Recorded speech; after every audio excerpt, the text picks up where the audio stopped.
Hello and welcome to Don't Kill My Character presents Superhero Shenanigans, a Mutants and Masterminds adventure of hijinks, heart, and heroism. My name is Kate, aka Kate the Great Cosplays. I am the producer queen of Don't Kill My Character, and I am so excited to be here with Superhero Shenanigans. We are coming into the show with a lot of fun energy because Claude, Sam, Extell, and I were playing our characters in Superhero Shenanigans things in person at Origins, and also we have a new cast member here, Sam. Two Sams. So, Sam, who plays Bertrum, is going to be Samuel now, and then Sam, ClassicSam, is next to me, this way. Yeah, we'll get to that. We should get to that. Now, I'm going to go around and let my wonderful players introduce themselves, and then we're going to get into this story that I am just clearly so excited to tell. And we will start off making our way up the screen. We'll start with Yuri. Awesome. Hello, everyone. As you know, my name is Yuri. That is Y-U-R-I. My pronouns are she, they, and I am here playing Quillekikiokalee, aka Quill, your favorite bird space princess. Then that's Extell. Yeah, that's next. Perfect. I love it. Hello, I am Extell, and oh no, my pronouns are he, as are my characters, Leo. Yeah, I'm very excited to be back here for playing Leo. I'm gonna pass it to Samuel. Hello, what's up? I'm Samuel. I'm here. My pronouns are he, him. Also, my character, Bertrum Blithley, aka the Speck, the shrinking detective. I'm excited also to be here and to play games. Yes, I'm gonna have it pass to Claude right now. Oh, hello. I am Claude, aka Curly Insane Guy, all over the interwebs. My pronouns are he, him, and I will be playing a bunch of different NPCs, so their pronouns will vary. Really excited to be back here tonight in the GM seat, so I will be playing all of the people that these lovely folks are not. Amazing. And speaking of some of the lovely folks here, I am Kate, as I said before. Wow, what a transition. Thank you. And I am, my pronouns are she, her, and I am playing Marley, aka Marlene Winthrop Kensington, aka Tracker, aka Psyche, whose pronouns are also she, her. And finally, I mean, you can say the name. Welcome in, Sam, ClassicSam. Tell us, say hello. Hi, I'm ClassicSam NYGM, ClassicSam NYGM on all social media platforms. And I'm going to be playing a lot of, I guess, one person whose name is Ember. You can see on the screen, who also name is Rime. We're going to do a lot of, that's going to be fun. I'm excited. That's it. There's a lot of excited energy, and I so love excited. It. Also bringing wonderful energy here tonight is Rosie, who is behind the scenes doing our tech and also DKMC RPGs in chat. Thank you so much to my assistant producer, Pixie, for running this channel with me. I adore you. And also, shout out to Songcraft. The music that you are hearing during our stream is from Songcraft, and Songcraft just fully released the Songcraft 2-bot. It's super cool. The audio fades together really well. There are a lot of audio tracks in there. It's really awesome, and Sean has just been so great about working with us to also be what we have wanted it to be for Sanguine Scourge specifically, and maybe some superhero specific things will be coming up next. If you want to check out Songcraft for yourself, please do jump into their Discord and let them know that Don't Kill My Character sent ya. And with all of that announcements done, let's start this issue 32 of Superhero Shenanigans. Claude, I pass it to you. Lovely. We are in Emerald City as usual. Every once in a while we take a foray across the country to go to Freedom City. But for now, we are in Emerald City at a small little business mixer / banquet as a coalition of local businesses have gotten together to discuss sponsorships and all of that sort of business for a planetary saucer Cough Cough World Cup. It's fine. There's a big sporting event happening across the country, and they're hosting here in Emerald City for a few of the games. I'm gonna say it's rugby. I've decided. There we go. It's rugby. And at this event, there are a couple of characters that we will get to know. One we already know a bit about. One, Marlene Kensington. What is it? Winthrop Kensington? I always flip them. Winthrop Kensington. Winthrop Marlene Kensington. Michaela Winthrop Kensington, yes. Oh, Michaela. I forget that. But they're representing her company as kind of they like to trot her out occasionally. They used to do this to her in her youth, and then there was a big falling out. But now she's back in the good graces of the family, sort of. And so she is here representing Kensington Cares. You have been basically just arrived. You've been mixing a little bit. It's fairly informal. This is one of those things where they're like, we'll all get together, eat, schmooze, and then we'll get together for like real business later. So this is kind of putting out feelers, rubbing shoulders, elbows. What do we bro? Shaking hands. Elbows. Yeah. Elbows? Well, the thing about Marlene in these spaces is she really does have a gift for saying exactly what it is that people most want to hear. So if they wanted to hear rubbing shoulders, she would be able to say that we're rubbing shoulders. This is true. But there is someone else here as well. A powerful CEO who would need no introduction in this room, but we'll get an introduction right now from Sam. Please tell us about your character here at this event. So, Emma Summers is a CEO of several large corporate companies around the world internationally. She hosts different events. She does different things. She is also, although oddly charismatic and sweet and kind, weirdly ruthless. It's bizarre combination of kindness, compromise, and like weird conviction. But yeah, so she's also about precision, which is odd. She's currently she's walking around I feel like she's walking around the event right now, and she's just perusing and doing that super hi, welcome, hi. Thank you for coming. Thank you. Hi. How are you? Hi. And do you have the name of the business that you're representing? If not, we will hand wave it and come back later. I don't mind. The name of the sponsoring this whole thing is Summers Innovations. Okay. Nice. So we're gonna go with that. I like that, and I am writing that down quickly. Yeah, you are actually a big part of why this is happening here, and like you helped organize the event for the most part. It's still very much like, oh, everyone is here to kind of get to know each other. It's not like one person directing everything, but everyone kind of knows who is responsible for all of this. Marley, you have been prepped ahead of time, very enthusiastically, sarcasm, by your brother. About who is in charge here and who you'll probably want to meet. He doesn't know a whole lot about this Emma Summers person, but he has dropped that name to you as someone like, if you get around to it, Marley, please try to make a good impression for the company. Really appreciate it. I can't make it out to the event this time, so best behavior.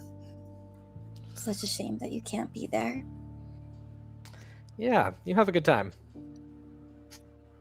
Thanks.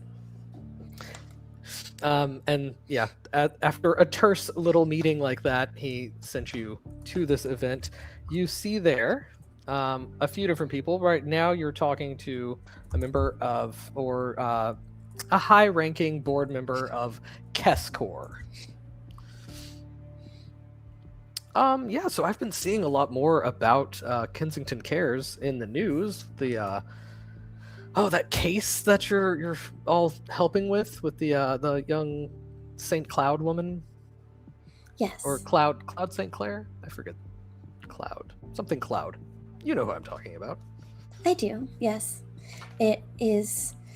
We're very grateful that we are able to help her. She is not a cape and was wrapped up in that horrible business, and we are happy to do what we can to help people that would not otherwise have that care in these circumstances. Absolutely. I mean, care is in the name, and clearly you take a lot of care to, help out here and have a good image. I definitely appreciate that. Keskor has run into some trouble with capes in the past, so we're always, looking for some ins on how we can deal with that when we run into such issues. Of course. Well, please do reach out. You have my card, and we would love to work with you to help support you as well. As you know, it is very important, our image and what we can also do to support the community. We can't do that if they don't see us and trust us as able to help. So whatever we can do for you as well. Of course. And with just not much effort, you do kind of skim from the surface of this guy's mind that he's maybe not on the up and up fully. He's a little shady. And Keskor maybe as well. But yeah, across the room now, as he's like, oh, I'm gonna take off for a second, but we should definitely exchange information. He hands you a card. This isn't Kessler himself, but yeah, it's one of his underlings. Feel free to have Kessler contact me directly. Absolutely. I'm sure he'd love to. He wanders off, and across the way, you see Emma Summers. I will make my way over to Emma.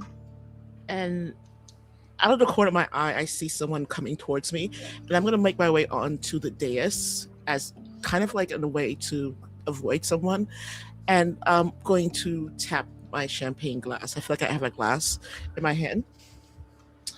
Absolutely. Thank you, everyone, for coming tonight. I really appreciate that you've decided to join on this celebration of vision and resilience and the relentless pursuit of excellence. At Summer Innovations, we don't just adapt to change. We create it. We don't just follow trends, we set them. Some say leadership is about kindness and compromise, and it is.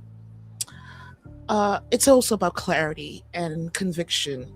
And though all ruthlessness in business is thought to be cruelty, it is not cruelty, it is precision. So I just want to thank you all for coming, but please enjoy yourselves, mingle, and if you will, feel free to approach me whenever you like. And she's going to step down. There is a brief bit of applause, and people, lift their glass in your direction. See, everyone seems to be having a good time. The vibes are good thus far. She's going to step down directly, like right in front of whoever is coming towards her to speak. That would be Marlene Winthrop Kensington of Kensington Cares. Oh, it's lovely to meet you, Marlene. You said Kensington Cares. I think them. We have a strong operation in Freedom City and are reestablishing strength in our Emerald City operation as well. Our mission is to... Oh, of course. Go ahead. Your mission is? To help people harmed by Cape activity. Oh, isn't that lovely? So when you say harmed, what exactly do you mean?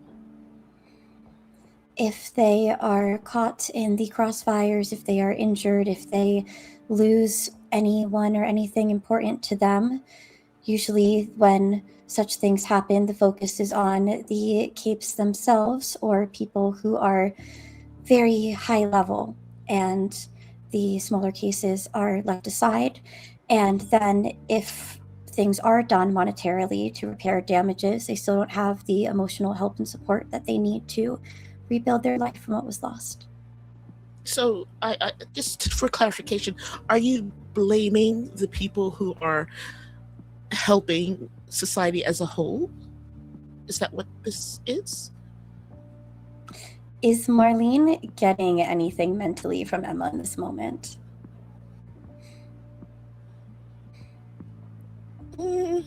That's, I mean, it's up to Claude. Is you're muted. I absolutely am. I was just saying the same thing as you. Typically, PC to PC, we decide who. Yeah, you get to choose. I feel like you're getting maybe like she's trying to suss out what exactly you're trying to get from her. She's trying to decide if this is a corporate thing, a personal thing. Like, what exactly is it that you're trying to? She's trying to just like glean that, but without really giving much away. It's very, very imperceptible type of thing. Got it. It's not about placing blame. It's about helping and caring for those who need it. You said in your speech that leadership is about caring and can also be about compromise, and it's knowing when it is and is not about those things, very much like you led to in your words. Very well said. No, thank you. It is. I do try to say the things that should be said, but I also said that sometimes ruthlessness isn't about cruelty, but it's about precision. And although we try to be precise, not everyone can be so. Okay. I hesitate to make or perceive that capes are enemies of progress, but we all have our difference of opinion. Oh, I certainly haven't said anything of the sort. It's just making sure that people who are not are able to receive help. That is true. Sometimes the things that we need to do, protection, has levels to them. I see someone over there. I'll be back momentarily. Thank you. It was lovely talking to you. Just as you're about to go, Marley, a voice in your head.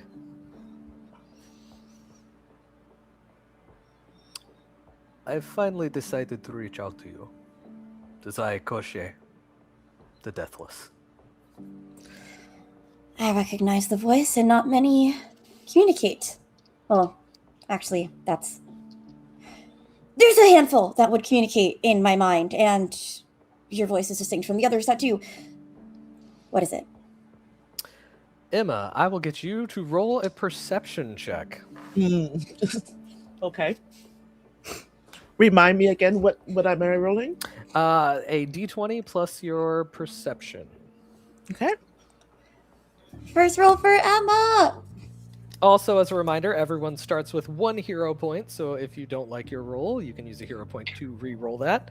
All re-rolls below or 10 or lower get to add 10 to it. That's 18 plus a 3 for 21. 21. All right. So you sense the use of mental powers with your ability to sense mental effects going on around you. There seems to be some psychic activity afoot in the area. The radius that you can sense is it takes effort to go like far beyond what you can now. Like if you, it takes focus to do that. So you get the impression that it's nearby, probably in this room, or at least the building at the very least. I think at this point, because she senses something, you're going to see Emma walk away, but she kind of slows down as if she's trying to ascertain exactly and pinpoint where this is coming from. But she's still going to walk away from where her original position was. Marlene is staring at a screen, just looking like she's watching whatever's the planetary bowl. What was it? Planetary saucer. Planetary saucer, right? Bowl is another sports thing. Planetary saucer. I like it because the saucer sounds like it's alien stuff. That's really why I clung to it. Yeah, it looks like she's watching the planetary saucer on TV, and she'll say, "Is there a reason you're choosing to reach out now? This is an interesting time. Where are you?" But this is all, without her lips moving. Where am I? It's a rather bold question. I am, as always, in Emerald City, my city. Bold of you to jump into my mind. Not so bold. We psychics have our own sort of language, our own rules for talking to one another.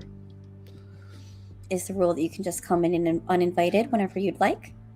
The rule is if you have the power to do so, you can. How far does your power go? What a fun question. My power Well. extends quite far. Not just the mental power, but my influence, my money, the fear that I have instilled within my enemies.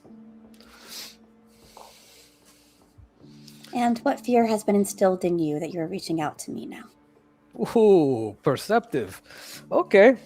You are a fun one, little psychic.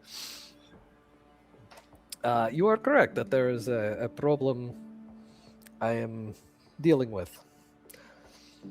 But I think at this point Emma's going to lock in on Marley and kind of like she's going to use mental communication. Yes. Yeah, Okay. yeah, she's going to use mental communication. Okay. Yeah. And she's hearing this conversation, I think, from the point where you start speaking. Oh. Yeah, I'm gonna go ahead and I think it's fun to just allow it. Your thoughts, Kate? Is Marlene aware that someone else has entered the chat? She will become aware. Okay. This is a bit unusual and is kind of like hopping into a thing you're doing. So I will give you a shiny hero point to allow this for the juicy plot purposes. Yes. You know I love the drama. Yeah, I'll take the hero point. You can take Koshe a was point. Koshe was mid talking. You can tell me when I become aware that someone else has jumped in. Oh, that's a great question. For you see, I have a problem, and right about that point, you are also in the chat, as it were, Emma. Did you bring someone else in on this problem? I had not intended to. Is this one of your allies? I'm always curious as to why someone would interrupt a meet and greet for companies to selfishly decide when they're going to bring a problem up to one individual. Seems quite rather odd thing to do. But you seem to be a very bold individual. Do continue.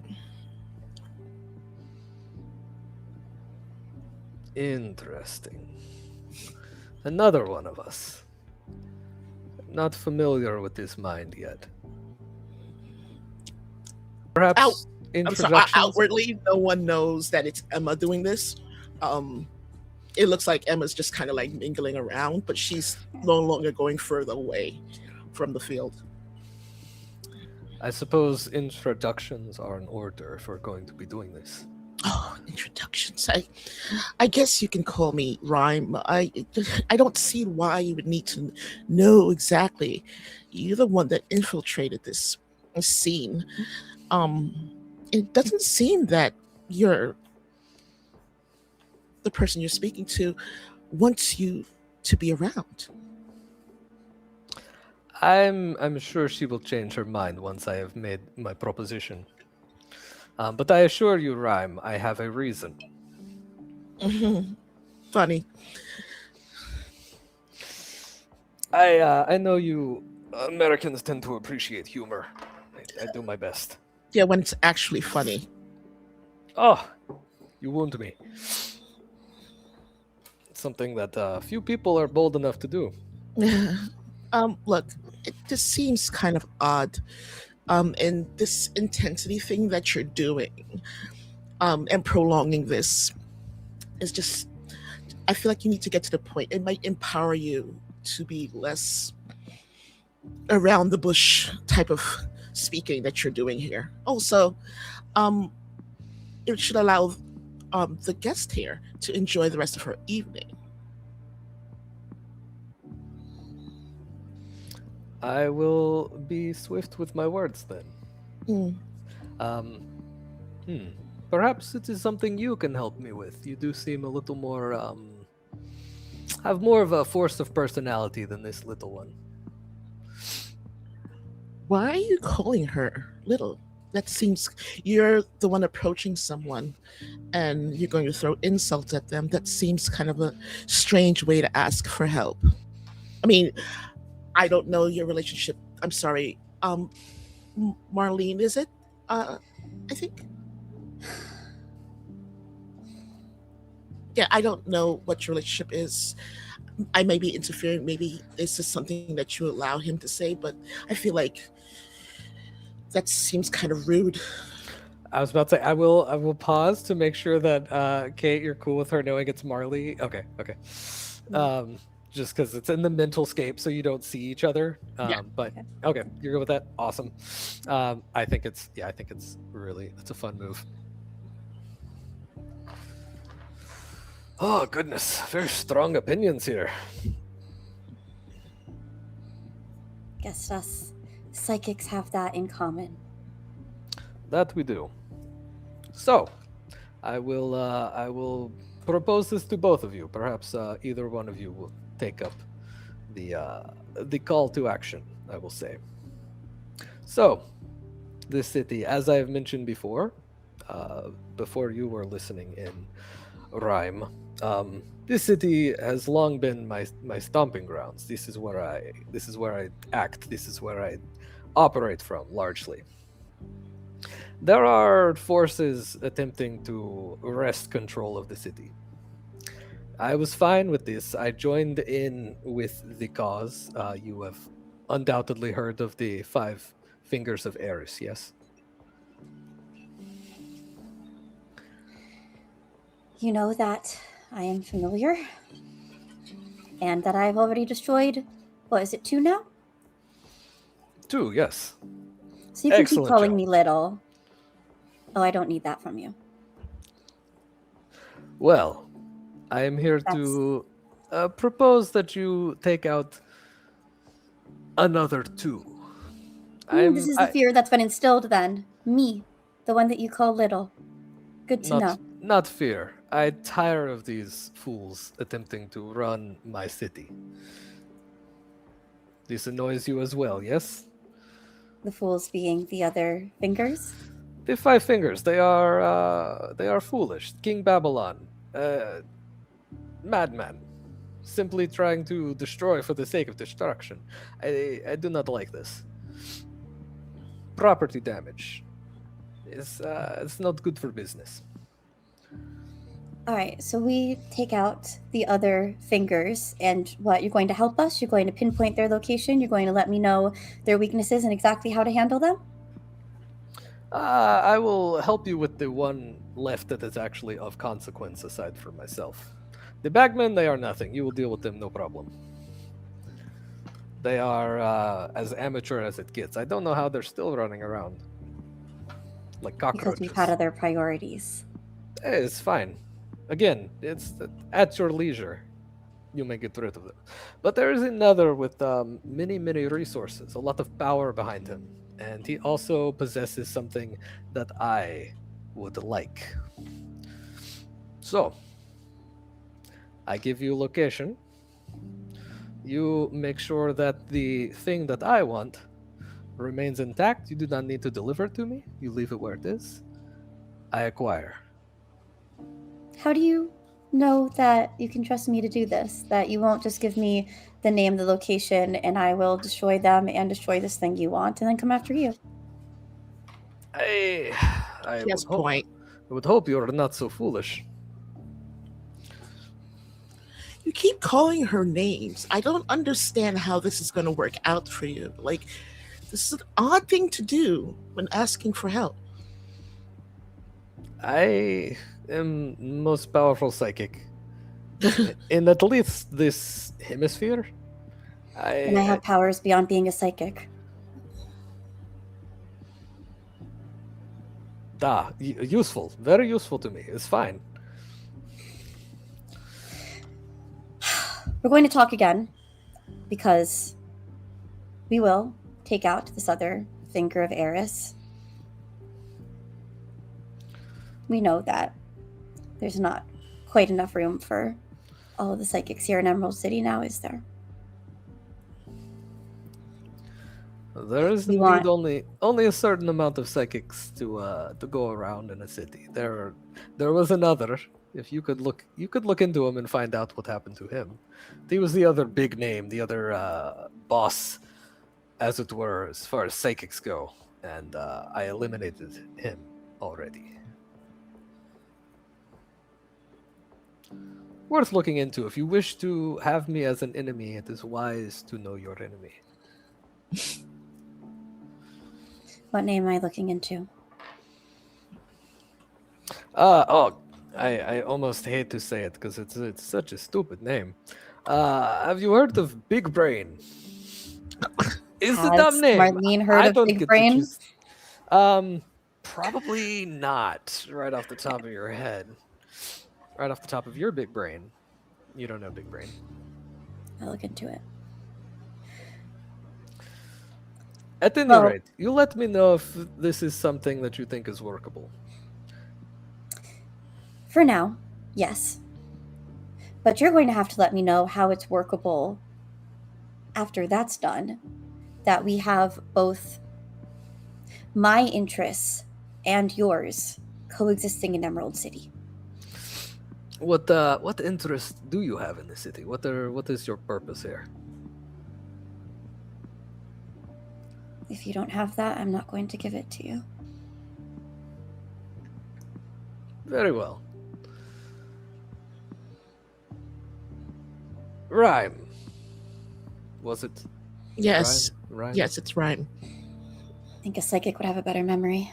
How do you play You would think. It's very strange. He the insults, the repeating of this odd thing for all-powerful psychics. Very weird.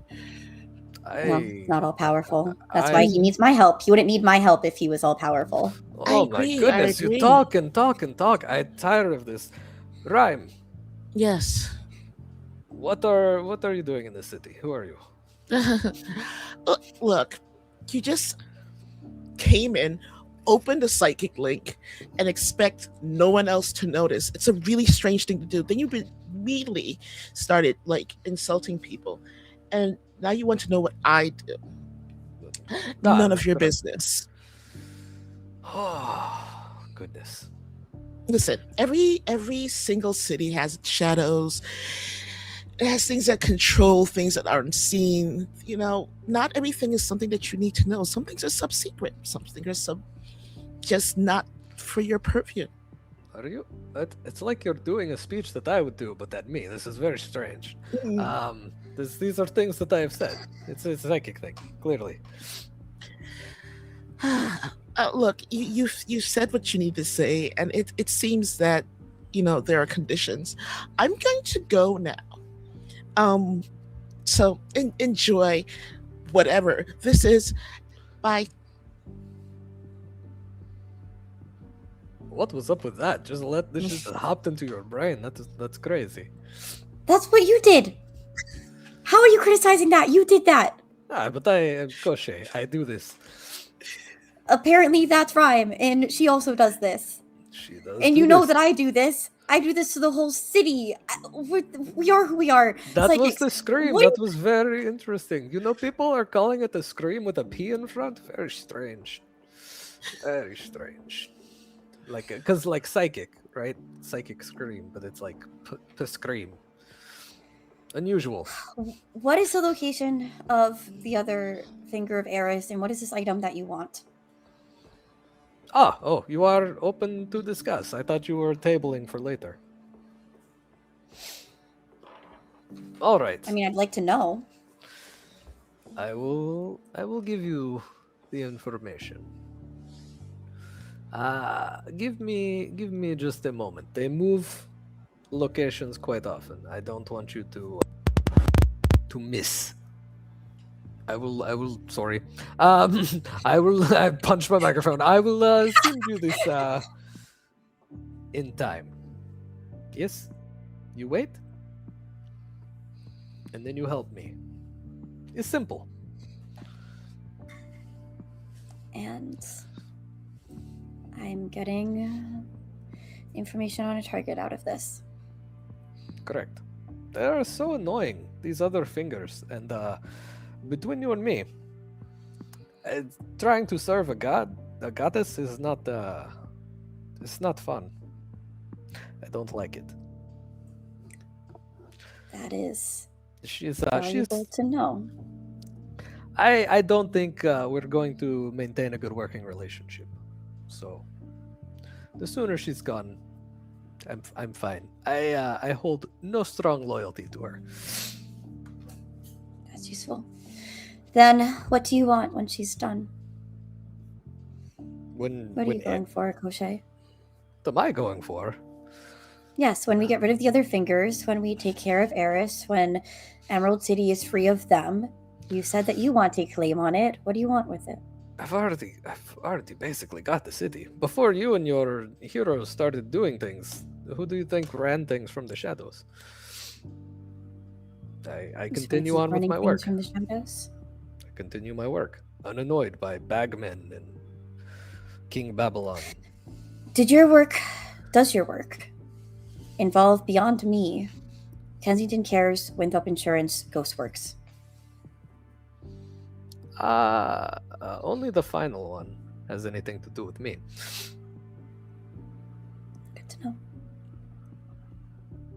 Alright. I want more information on Ghostworks. Farewell. See what you can do with the other psychic. Now she knows my plans somewhat, but doesn't have the location. If she's trustworthy. Look, psychic to psychic, we are the future of mankind, in my mind. And so other psychics I'm willing to be allies with. Yes? Koshe, none of us are trustworthy. Yeah, but that's the fun of it, no? That's something. I don't think that's a future. And Koshe exits the chat. Meanwhile, Marlene turns around and goes to make eye contact with Emma. That is the perfect time to jump over to the streets of Emerald City, where 3 of our heroes are hot on the trail of the Bagmen. But how did we get here? How about a little flashback thing? What have y'all been up to? I was gonna say you have to make the sound. The sound coincided with Rosie changing the music too. I love this. I love it. Rosie is the best of us, truly. Maybe she's psychic. Yeah. Oh yeah. I have long suspected. All right. So how did we get here exactly? I know we have a detective, a well-connected hero, and a bird princess. I have a suggestion here, if I may.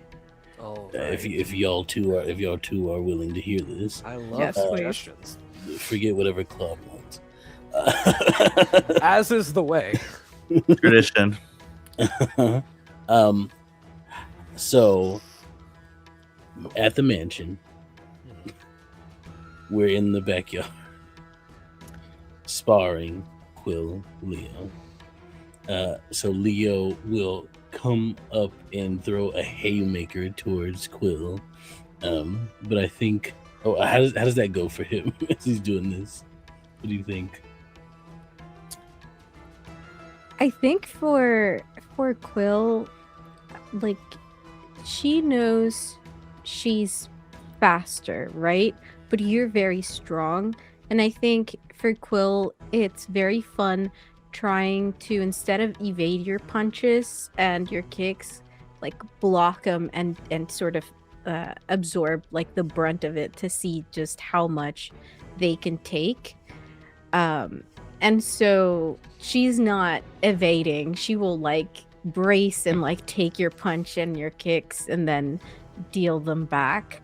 I do think it's been very fun for the both of us. It's probably been going on for a while too. Yeah. And I think it'll take Bertram to interrupt them with something. So throwing punches back and forth, taking and dealing blows, and I think there's this big wide smile across Leo's face the whole time, because he's like, I get to go all out. Yes. he's just going in. Our two punchiest heroes punching.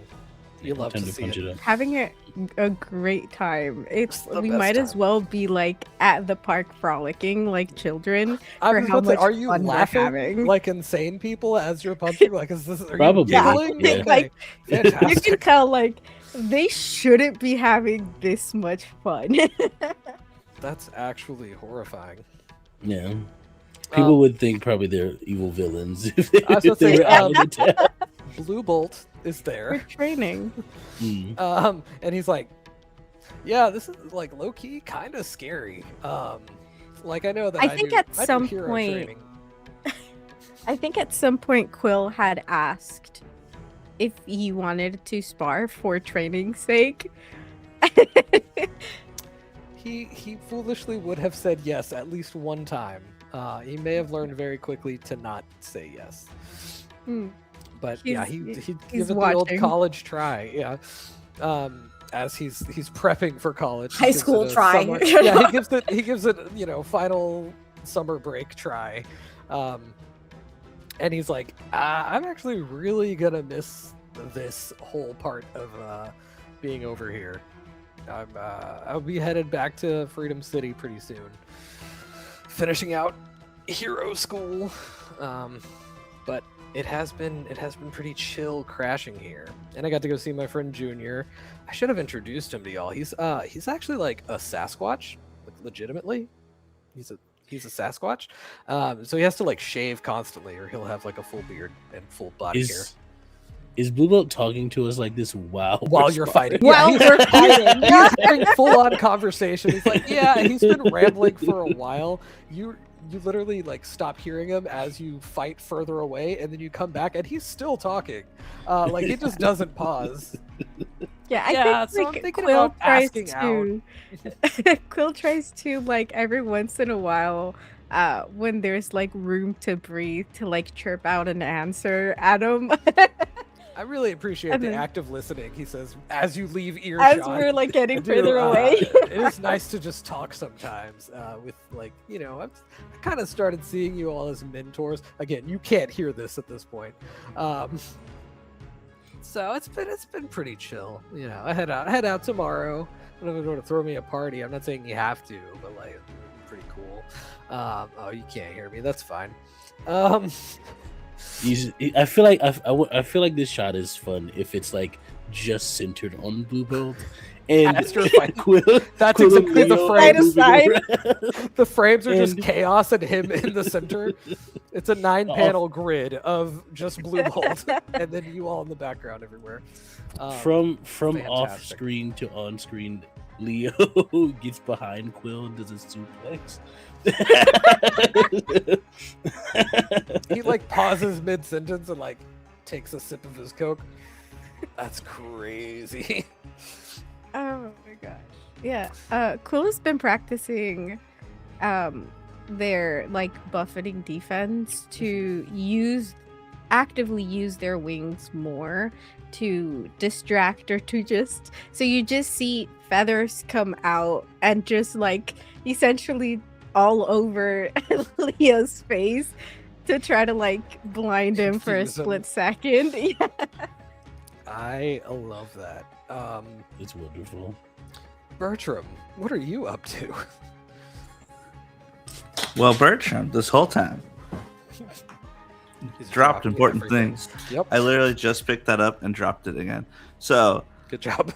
thank Proud of you. you. Bertram is on a flower right next to Blue Bolt this whole time, and he's just kind of like hanging. He's going through all his notes and putting together things. He's been sending some texts. He is trying to figure out this whole Bagman situation. As you might remember, we've been illegally detaining Pouch in Raven's mansion for several months now. And Richard does not want to be involved in that anymore. So he's been trying to figure this out. He's been chatting with Pouch a lot. Pouch is a pretty chill guy. Bertrum believes in reformation, so he's trying to reform Pouch this whole time as well. And like, how can you help? It's okay. Like, we can figure this out. And so he's been getting a lot of info on like who might be actually running the Bagmen, where we might find them all. And Bertram's feeling like he's getting pretty close on this information. You get the vibes that like as soon as this guy's out, he's gonna be doing some crimes, but like chill crimes. It's fine, you know. He's not a bad dude. That's just like how he knows his way around the world. Bertram has several villains that he hangs out with. Exactly. He's a little sketchy. You get that vibe, but you don't think he's like malicious or like a dangerous person necessarily. Right. He'll steal. He might hurt people who stop him from stealing, but not real bad. And he's not going to go after people, really. He's more about keeping himself safe. So he's been doing what he could to give you some ideas. He's like, again, it's a really like decentralized group. The rumors among the other members, so some were saying that the powers that the Bagmen now have are actually like from their leader. I mean, that makes sense. We've seen lots of people randomly get enhanced or get powers regarding all these 5 fingers. And they're temporary. Ooh, temporary.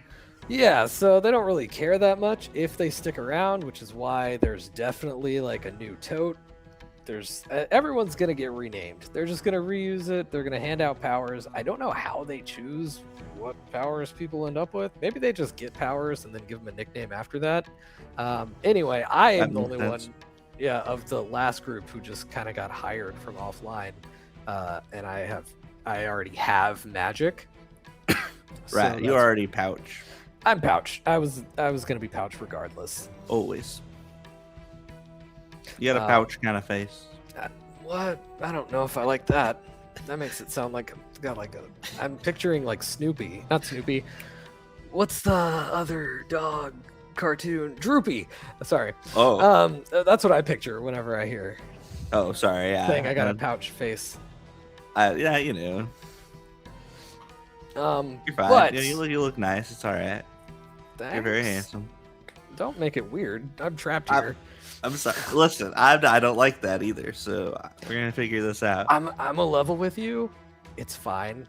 I think this is better than any accommodations I would get elsewhere. Like, y'all have been chill. So I'm not too worried about it. Like, let your conscience rest unless it lets you get me out of here. But I feel like y'all aren't gonna let me go because I'll go do crimes, and that's fair. It's fine. Ideally, based on the crimes you already committed, you'll be legally detained instead of illegally detained. That's true. For at least a little while. Did I have an accent when you first captured me? No, you were pretty chill. Okay, cool. Not that having an accent would make you not chill. Yeah, what is that supposed to mean? I would maybe look at that internally at yourself. No, you just sounded kind of like Claude, so you know. Okay, sick. So anyway, I have some ideas about where they might be operating from. All right. Even though they do keep moving and everything, there is actually someone who owns a small business in the shopping district, Yellow Brick Row. Yellow Brick Row. Yeah, that's the big strip. Everybody knows it in Emerald City. Yeah. They paint it gold for the tourists, because Wizard of Oz. As one does. City. Yeah, I think it's pretty cheesy. I'm not about it myself, but what I will say is there is hilariously. There is a place that sells knockoff purses. And I think that is probably where you would find at least some of them hiding out. When I was captured, right? They were still kind of getting rolling with this whole, we're going to expand into like this big empire of bagmen. Weird call. But yeah, so they may have organized more since then. So I don't know if you're going to find them all in one spot, but at least point you in the right direction. That place have a name that sells the knockoff purses? That place has a great name for knockoff purses, and if any of the players can give me that name, they'll get a hero point. I'm not saying I'm just farming off my GM work right now in this moment. Actually, I have someone I specifically call on for locations. Extell. What's this place called? Just GM team up. We have like 3 or 4 of you here. I got three GMs here. I got 3. I got 2 for you. I got Okay. 2 for you. You can be Canal. I get it. Yeah. I don't. I get it. But spelled like Canal. There's an E instead of an A. Yep. Oh, I God. get where you're coming from. And or it can be Channel.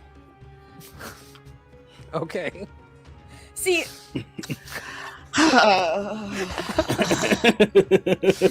or I got a third one. Hidden.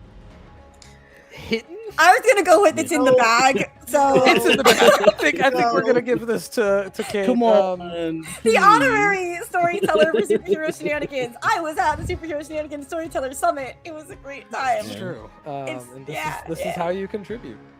Producer privilege. I get to know the behind the scenes things. It's in the Extell, bag. you have officially lost your place as the place namer. That is gonna be Kate until That's you can fair. redeem yourself.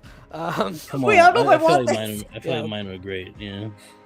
I, Maybe you win Technically, some, I'm you also lose a some. It's GM fine. in the Shenanigans realm because of Marley Multiverse. Anyway, I'm gonna give myself a hero point for that. You're welcome. enjoy. Yeah. I love that. Ooh, the power.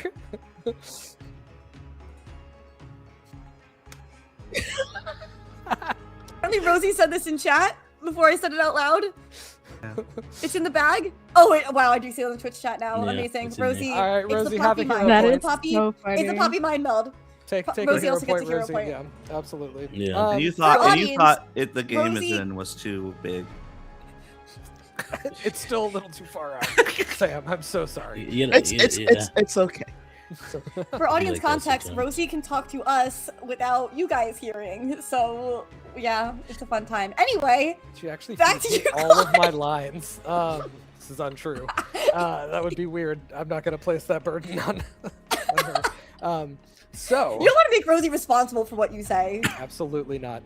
This All is right, actually a Pouch. one-person show, and Rosie just feeding everyone their lines. Lines? Yeah. Sam, you just came in here. We can't reveal that whole thing. It's I your know, first time. Oh my but gosh. like Revealing the you big know. secret, like in your they're, first. they're so Wow. good at it that it's came out seamlessly. So Rosie, I don't know what to do Pouch. now. We've gotten off track.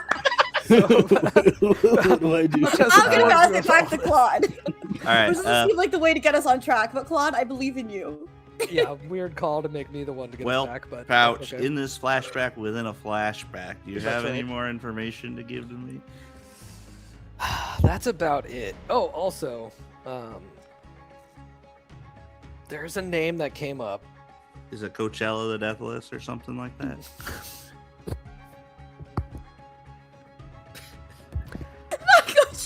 Take a hero point. I'm trying to Thank be better about giving Thank you. hero points. and No, you- Claude, you're doing great. I'm so proud of you. You're doing Take it. great. You would enjoy Oh my that. gosh. Coachella, It Say took us the being in something. person for you to give hero points, and I love this. I'm here for this. Coachella the Deathless. Indeed. wow. God, that you threw me off again. I just got back on track. There was the last name Birkin came up. Birkin. Really? Birkin. All right. Cool. Anyway, am I free? Nah, well, I mean, Ah! we have, I mean, listen, I have to get the group together. Dude, and I'm we have to kidding. safely transport I'm you kidding. to I the actual don't. jail. I don't pay rent here. I wasn't paying rent before, so it's not like I'm behind on anything right now. I feel like superheroes are a safe group of people to live with. Like my last roommate stole a bunch of my stuff. You all just keep me here, which is still messed up, but you know, Yeah, it could be I worse. agree. I think I fear that you've grown on me and I think this could be a sign of a serious Stockholm mental health. Yeah, I wasn't gonna say the name, but yeah. Wow. I believe you can be a better person, Pouch, but I don't think this is the right direction to get that from. I'm basically like I don't know how many of y'all there are now, like 7. I'm like the 8th member of the team, even if there's more than 8. I think, yeah, that's fine. I think there's an outside layer of people that we interact with. Oh, like the guest episode heroes. I could be one of those. Yeah, something like Okay, that. I feel that. You get in jail, we'll talk. I do a lot of criminal psychology with different inmates. Oh wait, are you still sending me to jail after all this? I've helped so much. What? No, you've committed a lot of crimes before all this. Committed a lot of crimes, and I have. Listen, we can talk about how helpful you've been in the court, but you still gotta go. And I help a lot of criminals with reforming and it's like, oh, you're the worst. I'm gonna go to sleep. And that is how he sends you back into the flashback, but further forward into it, where you're watching your friends fight. All right, so Bertram's gonna get up and hop out of the flower and grow back to normal size. I'm not going to do it because I'm going to spare our listeners and the players' ears, but Blue Bolt screams because he forgot you were there. Now you're suddenly tall again. Oh, yeah. God, dude, why? You think you'd get used to it? Like, I live with a teleporter. And that's still less... At Blue Bolt scream, Quill and Extell, who were, like, still, at this point, it migrated into like wrestling, and they both just pause and look over in that direction. Like Quill's got her arms around, Extell's got a leg in somewhere, and we just pause and like look over and see that it's just Blue Bolt and Bertram and nothing's actually going on, and then like a split second later we're like back to it. The roll continues. There's just like a split second pause for like we both just like turn to the screen to make sure everything's okay. Turn back and continue. Whoa. Hey little old dude. Hi. Yeah, hi. Hello. There'll probably be a party or something. Don't worry about it. That'd be awesome. I think it's up to Slipstream. We'll see what she thinks. Hey, thanks for taking me bowling though the other day. That was cool. I'm glad someone went with me. No one ever goes bowling with me. I don't know why. I mean, you guys fought somebody that one time. You got everyone to go, so that's probably why they don't want to go anymore. Probably. But it was fun. You're pretty good. You're Thank good you. at it. I'm okay. You see me in the league. There's a lot better people there, but I mean, there'd have to be. What? I mean, yeah, I guess so. Anyway, I'm not here. Quill, Leo. I think it's similarly, but in different positions now. I feel like maybe Quill is like, has Leo in a chokehold, and he's like trying to like get his hand in to like get out of it and stop. What? It's about time. The thing I told you about earlier. No, the thing I told you guys about earlier. Oh. All right. You remember in the bag downtown, the Yellow Brick Road, there's the counterfeit purse group, Pagman situation. It's about the time there's usually people there doing stuff when they close. There's trucks are still coming in and out. It's like the right time to go investigate. No. This is indeed in the evening, around the time that people would be at fancy mixers. All right, sounds good to me. So we put a pause in this, Will? Yeah. Okay. I mean, if you guys are gonna finish up soon, you can finish hitting. I gotta change into my outfit. This is gonna be my first time wearing it out. Oh. Wait. That means I do have time for wearing lunch. it for a while. I mean, it's not gonna take Quill me lets go of the chokehold and just sort of skips inside to get food while you change. Oh, hero uniform is pretty rad. Yeah. While when he's finished changing, you'll see this like red. If I'm remembering the color scheme right, it's like red and black. Red being the primary color, black being the secondary one. There's this like waist cape almost that just starts at his waist and goes down, almost like the way like Neo's coat was in the Matrix. And it's sleeveless, and it has these like holes in it, like to like they almost look like to vent something out of the suit. Most likely the steam that he emits as he starts to heat up. And it is a one of those domino masks. Wait, no, he doesn't need one of those. He takes it off, throws it away. Never knows who you are. He puts it on just to burn it off instantly.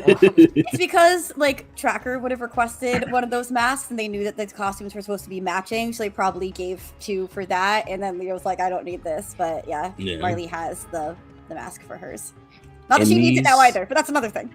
And his outfit, and this outfit is resistant to his.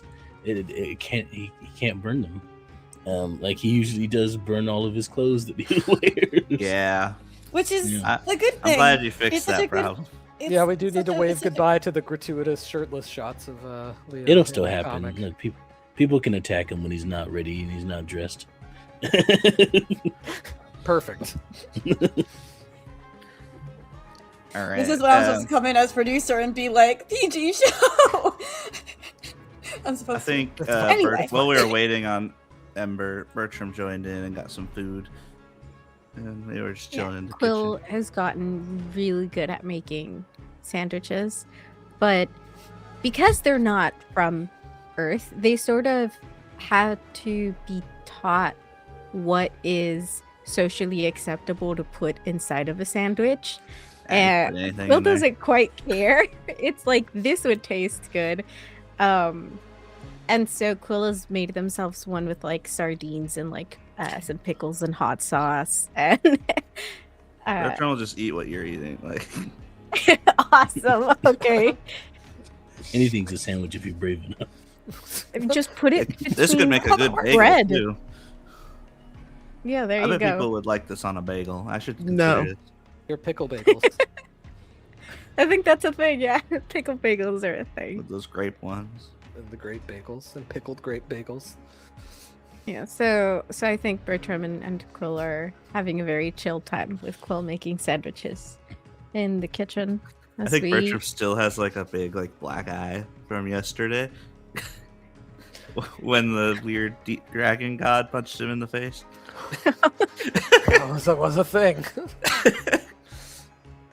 Oh goodness, the life of a superhero. But yeah, Leo emerges fully dressed, and now we cut back to you on the streets, headed towards In the Bag, which is next door to a bagel shop called In the Bagel, famous for their stuffed bagels. I go there every now and then. It's like more expensive, so I usually get pickles. They're real bagels too. They're not knockoff bagels, so that's good. Counterfeit bagels. Bagels. So I don't want to break anything. So we want to go through the back or the front door. Probably the back. I think there's like a loading dock. Oh, yeah, the front door is always fine to me. I mean, oh yeah. I mean, I mean, do you want them to know we're coming? Not. I guess not particularly. No, I've never been good at stealth, so I have to like fly. But that's what I was considering. I have you guys here, and I can't argue that you two are the most quiet. You can try. You could try to coach them into being quiet. Why don't I go into this vent here, make sure that bad guys are even in here, and then I'll let you guys know, and then you guys can do your cool entrance thing. Okay, we've got our communicators that we use when we don't have tracker. Yeah, it's really simple Bluetooth devices. I'll just go. Just replace me with walkie-talkies and band-aids. Let's go. Now we have another psychic too. Okay, I see what's happening here. This is not new. You've used communicators before. Yeah, I know. She's mad about it So- every time. That's true. Recognizing my feelings. So Ember and Quill then stay outside, and Bertram goes in through a vent. Yeah, I'll just like take a look. If they're in there, I'll let you guys know, and then y'all can just buzzed in. Yeah. So we're This is- outside attempting to not be seen, I suppose, however well that's going. Yeah. I trust you to not cause a commotion. Well, it should take just a minute. How close do you get before you shrink down and like? Because this is like a little shopping district. I think we're like this in an is a little- alley across the street, Okay, that works. and then Each Bertram's have a gonna plus sprint 6 and off and stuff. shrink.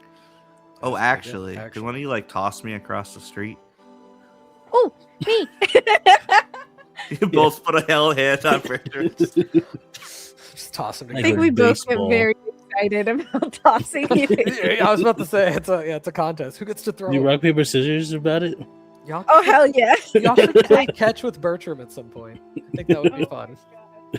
I get motion sick. Okay. Okay, should we roll off for this, or are we actually rock paper scissors? I'll have you do initiative and actually have a full fight scene to see who gets to throw him. No, Okay. God. just roll off. It's fine. Wow.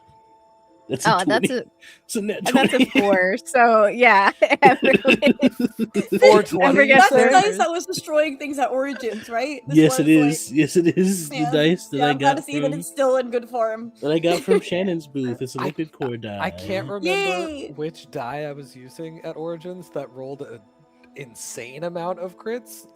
But it's one of So- these.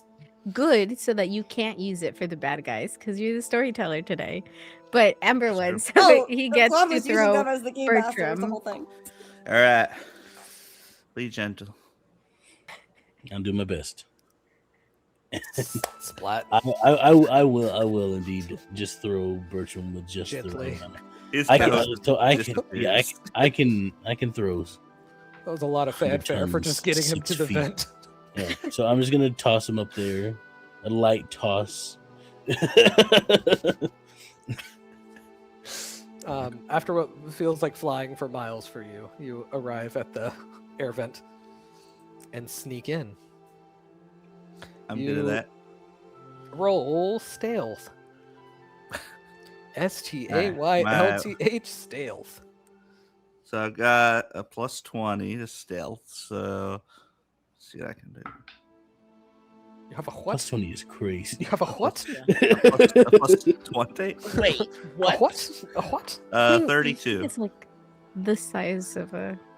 Yeah, Yeah. no, they don't hear Hmm. you, and your footsteps don't make enough noise in the vent to be heard. Sure. You speak And I have hide softly in plain sight.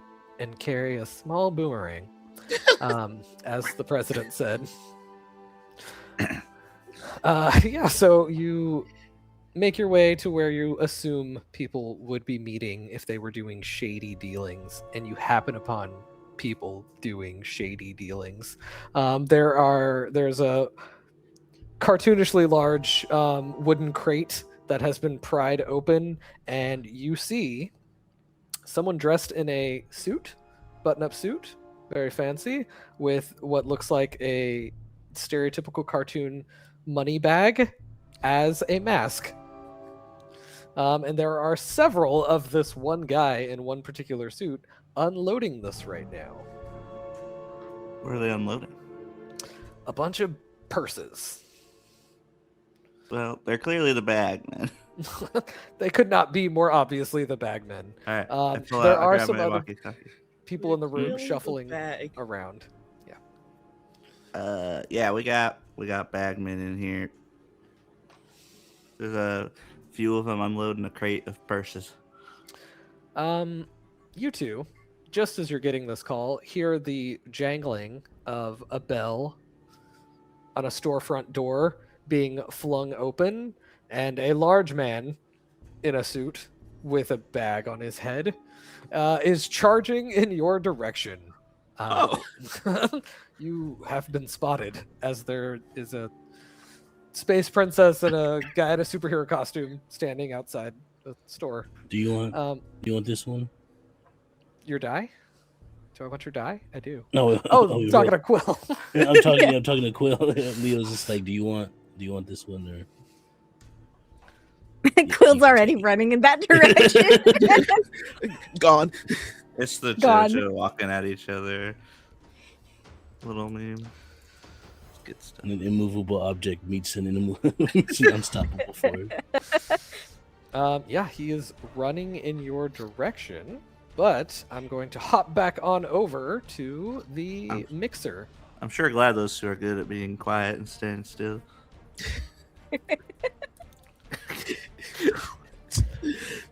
A +6 to stealth.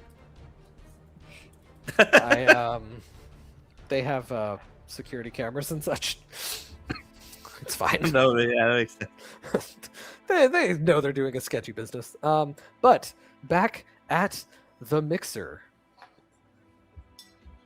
I believe you had made pointed eye contact.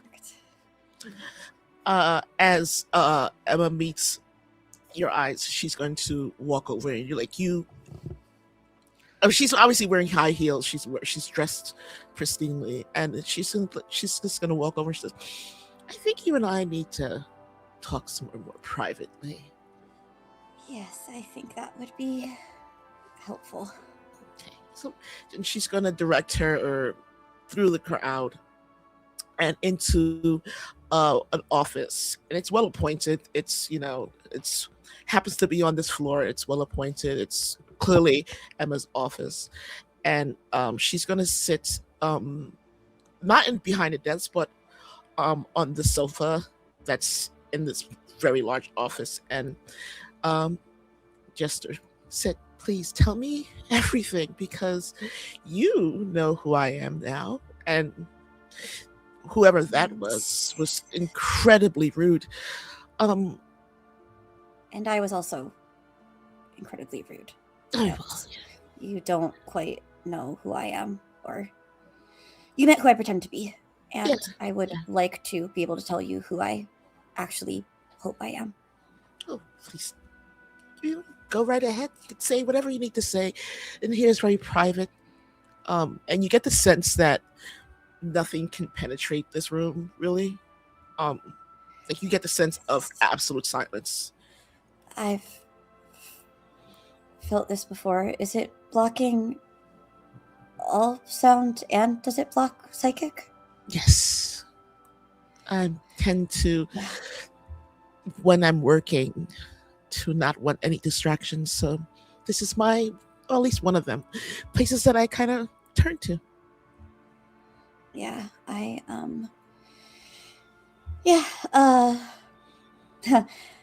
Hi. My name is Marlene Winthrop Kensington, and also Marley Kaplan, and also Tracker. Oh, well, it's lovely to meet you. I'm Emma Summers, CEO of a lot of different things, but you can call me Rime. With this crew, it's gotta be, Marlene, Kate just lost sound, maybe. Can you hear me? This I is can fun. hear you. That's a fun thing to have happen right now. I can hear you. are. Uh-oh. Oh, I'm back. Okay, I'm good. Hey. Awesome. Yay!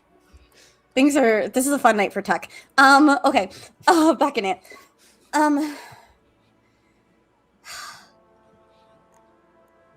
I have powers. My people at Kensington Cares do not know. And I'm trying to keep them off of the trail of actually hurting heroes while still making it look like I am doing my job.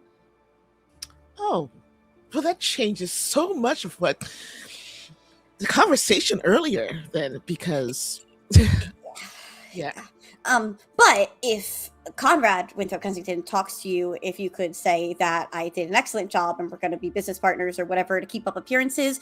But I've been working with Leo King, Emerald City's favorite son, to try and do what I can to take it down from the inside. And I would love more help in doing that more effectively. And maybe we can do that if that's actually what you want to do. And we can pretend that we're doing what it is I'm supposed to do so that that is possible to do. Mm-hmm. Also, how long have you been a psychic? And how did you get your psychic powers? Were you born with them? And thank you for, being on my side and not Kose's side. And yeah. Hi. Hi. Okay. That was a lot of questions. Yeah. Okay. So let's start from the beginning. I'm Ember. I am, I guess, part of the families here in this city, one of them. I tend to be more independent, hence the name Summers. I love that. I've been a psychic since I was a baby, but I started doing psychic things from when I was a child. There are other things as well, but we'll get to that. The rhyme part, it doesn't seem to fit. Do you know what that means, rhyme? Like rhyming words in a song? Oh, no. Rhyme as in R-I-M-E. Like cold. Like that. But that's more of a power that came afterwards. You see her face change significantly as if she's thinking about that power that she doesn't really feel comfortable about it. But as for the psychic stuff, it's more of a, I don't know if it's similar to yours at all. It feels different. I mean, I was able to listen to your conversation. It doesn't happen. I don't tend to do it too often unless I'm trying to get information. I mean, insider trading is illegal. Anyway, so I did try. Everyone's gonna love you. Okay, yeah. You were saying this is a lot. I feel like we have a lot of really similar experiences here, but you seem to just be really much more like solid and experienced in doing the whole double life thing. Oh yeah, that's the other thing. No one knows. Quadruple. Sorry for me. But anyway, you were. Yeah, no one knows who Rime is. Emma Frost and Rime are not the same. Emma Summers and Rime. Emma Summers. Sorry, Emma Summers. Copyright. Trademark. This is not. That's not that. We're off of Emma at all. No, any similarities are a total coincidence, and your mind is making them up. Zero similarities. So Emma Summers. So no one knows that Emma Summers has powers. No one knows that Marley Kaplan or Marlene Winthrop Kensington has powers. This is awesome. Wow, we have so much in common. No one knows. And Rime has been pretty much under the radar for a very long time. And I kind of like to keep it that way. But I like to keep it that way for Tracker and Psyche too. Yeah, I'm totally open to helping whatever you need. It's always fun to help. But my help tends to come at a price sometimes. Not always, sometimes. And whoever that person was needs to pay a price. Oh, he needs to pay a price. I don't need to pay. Oh, no. You see, I did not like the way he was speaking to you at all. I'm very used to it. It sounds a lot like my older brother. So, growing up with that. But, yeah, okay. I mean, look, like the price that I'm thinking he's going to pay is that eventually we're also going to defeat him. Like I'm, using him to get information that I very much need, so that we can defeat Eris and Eris doesn't take my stuff. So yeah, like means to an end to get Eris, if like Eris is actually real, because I'm not entirely sure if like there's actually a god of chaos in our midst or if it's just someone pretending to be Eris, but the fingers we know are real and we've already defeated two, like I said. And yeah, if we could that's like in my mind the cost that he's going to pay is that we're not going to be loyal to him. At some point he's going to go down, and now I have like an actually competent psychic to help with that too. I mean, if you want to, which it seems like you do, which is really cool. And I can introduce you to the rest of my friends because, like, I don't work alone. I have a lot of other ones. And as Marley begins filling the page with word bubbles that slowly just eclipse the office, we are going to go to a break as, basically the full page at this point is speech bubbles that are overlapping. You see Emma kind of go like this, like, help. And I have even more to tell you because there is more of this story to tell. Fantastic. Hello and welcome back to Superhero Shenanigans on Don't Kill My Character. That's it. That's all the lead I'm giving. Claude. Sorry, it was so abrupt. I thought there was more. Hey, Perfect. just like the switch from Marley into Marley. We just dropped the act. We're just here now. That's just it. You are here now. Let's go to the folks over on Yellow Brick Row right now, and I will get you to roll initiative. I haven't done this in a while. People who showed up to Origins got to see how physically bad I am in person at keeping track of initiative, just like I am online. This die is so great for me. I just want you to understand this. I may have to make you not use it anymore. Oh no. I think you're The fine. 24. Yeah. Got a 24. Mm-hmm. Quill got a 26. Sweet. Get on Quill's level, See. Ember.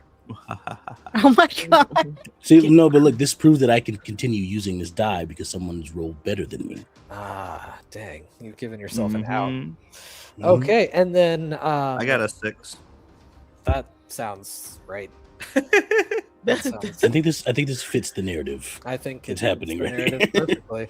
Let's see what this big dude is gonna do as soon as I figure out his name. Oh no, my die. I've misplaced 2 die already. Is he Jim? Nice. Jim bag? This is Body Bag. Body bag. Oh no. That's where he wants to put the lot of you. That's rude. That's so Actually. rude. That's pretty rude. And Um, illegal. He should really rethink that. Oh, let him know that it's illegal. Maybe he'll change his mind. Okay. I'll get a one-on-one with him. Okay, you do that. And then I need to roll for Tote. Ooh, that's a good initiative bonus. Whatever I rolled, don't worry about it. Should have pre-rolled this on the break. This is Probably. a lack of planning on my part. Don't worry about it, y'all. It's fine.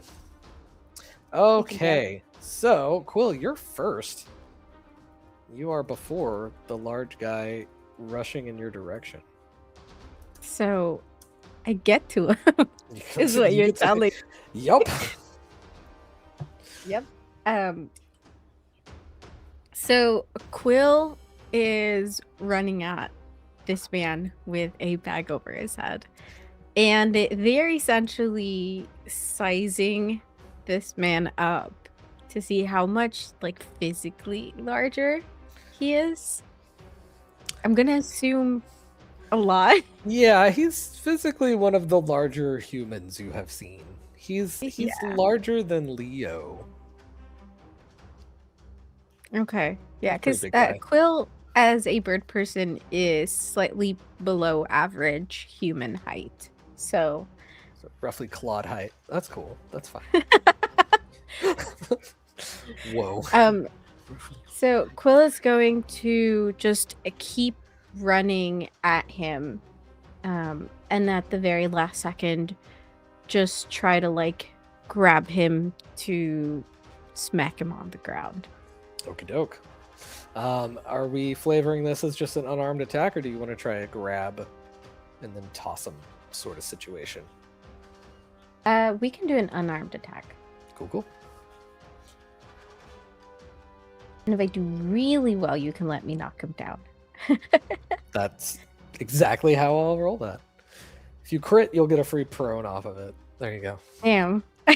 Not a crit. But that is a 25.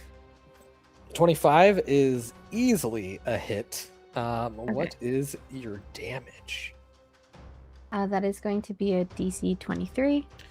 DC 23. Sorry, I just heard a weird noise. I think someone's skating outside of my home.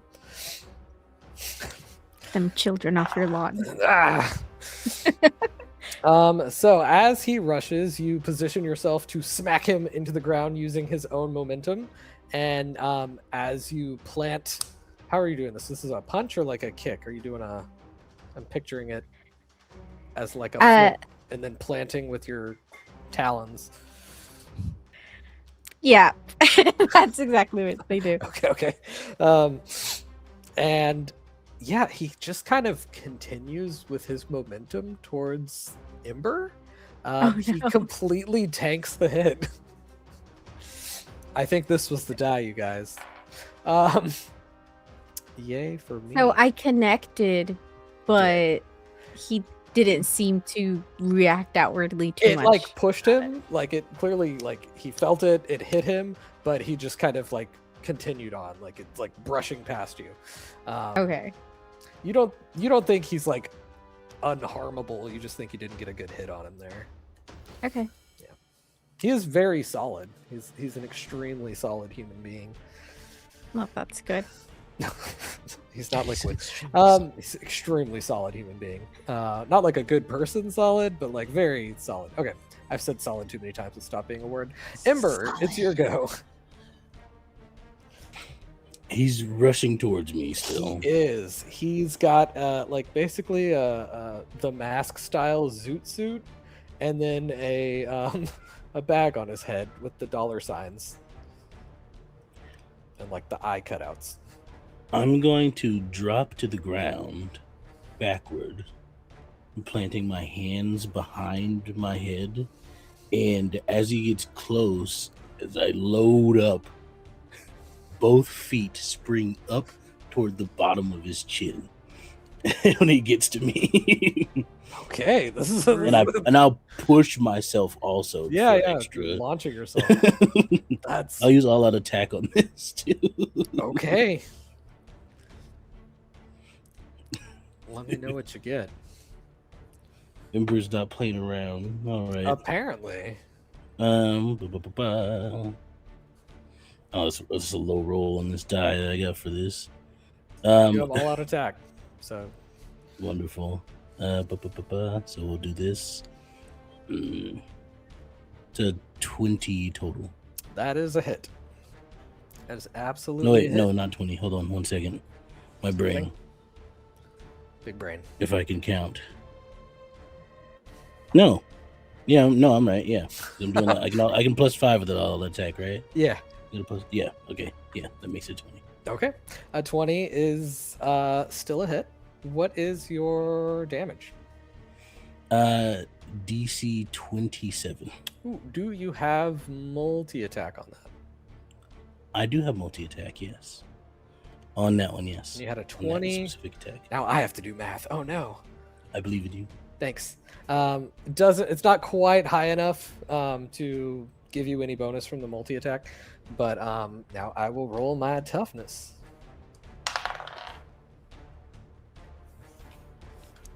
Oof, what did you say the DC was? 27. 27. Okay. You plant a super solid hit. His head jerks back, and you can see that there's a little injury to his chin, and he is at a -1 to future toughness saves. You bruised him. So you can bleed then. I never claimed I couldn't. Then this will go quicker. Yeah, whatever. I love how Bertram is still inside of an air vent after messaging us, hey, there are baddies in here, you can come in, and then waiting, and, and now we wait. They're not there. It's like, where are they? Bertram, you do see that the people you are watching begin speeding up their process of whatever they're up to. Really, they're now like just trying to stash everything as quick as they can and like make a break for it, but they're like getting everything together as quickly as they can.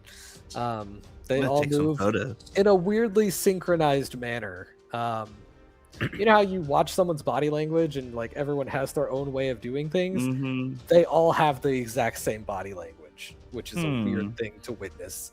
The robots are all being mind controlled, maybe, or very well choreographed. Could just be very well choreographed. All right. Oh, it's not your turn yet.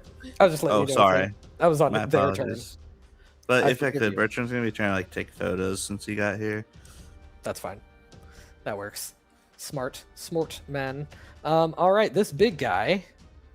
I guess since he rushed at Ember, is just gonna stay locked in combat with him, which seems rude that he's ignoring Quill. Very rude. Actually. Very rude. Why did you roll so far away, die?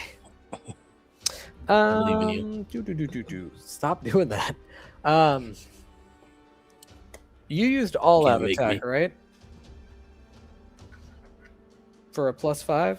What does that take? Yes. What does that take your parry down to? Your parry +10.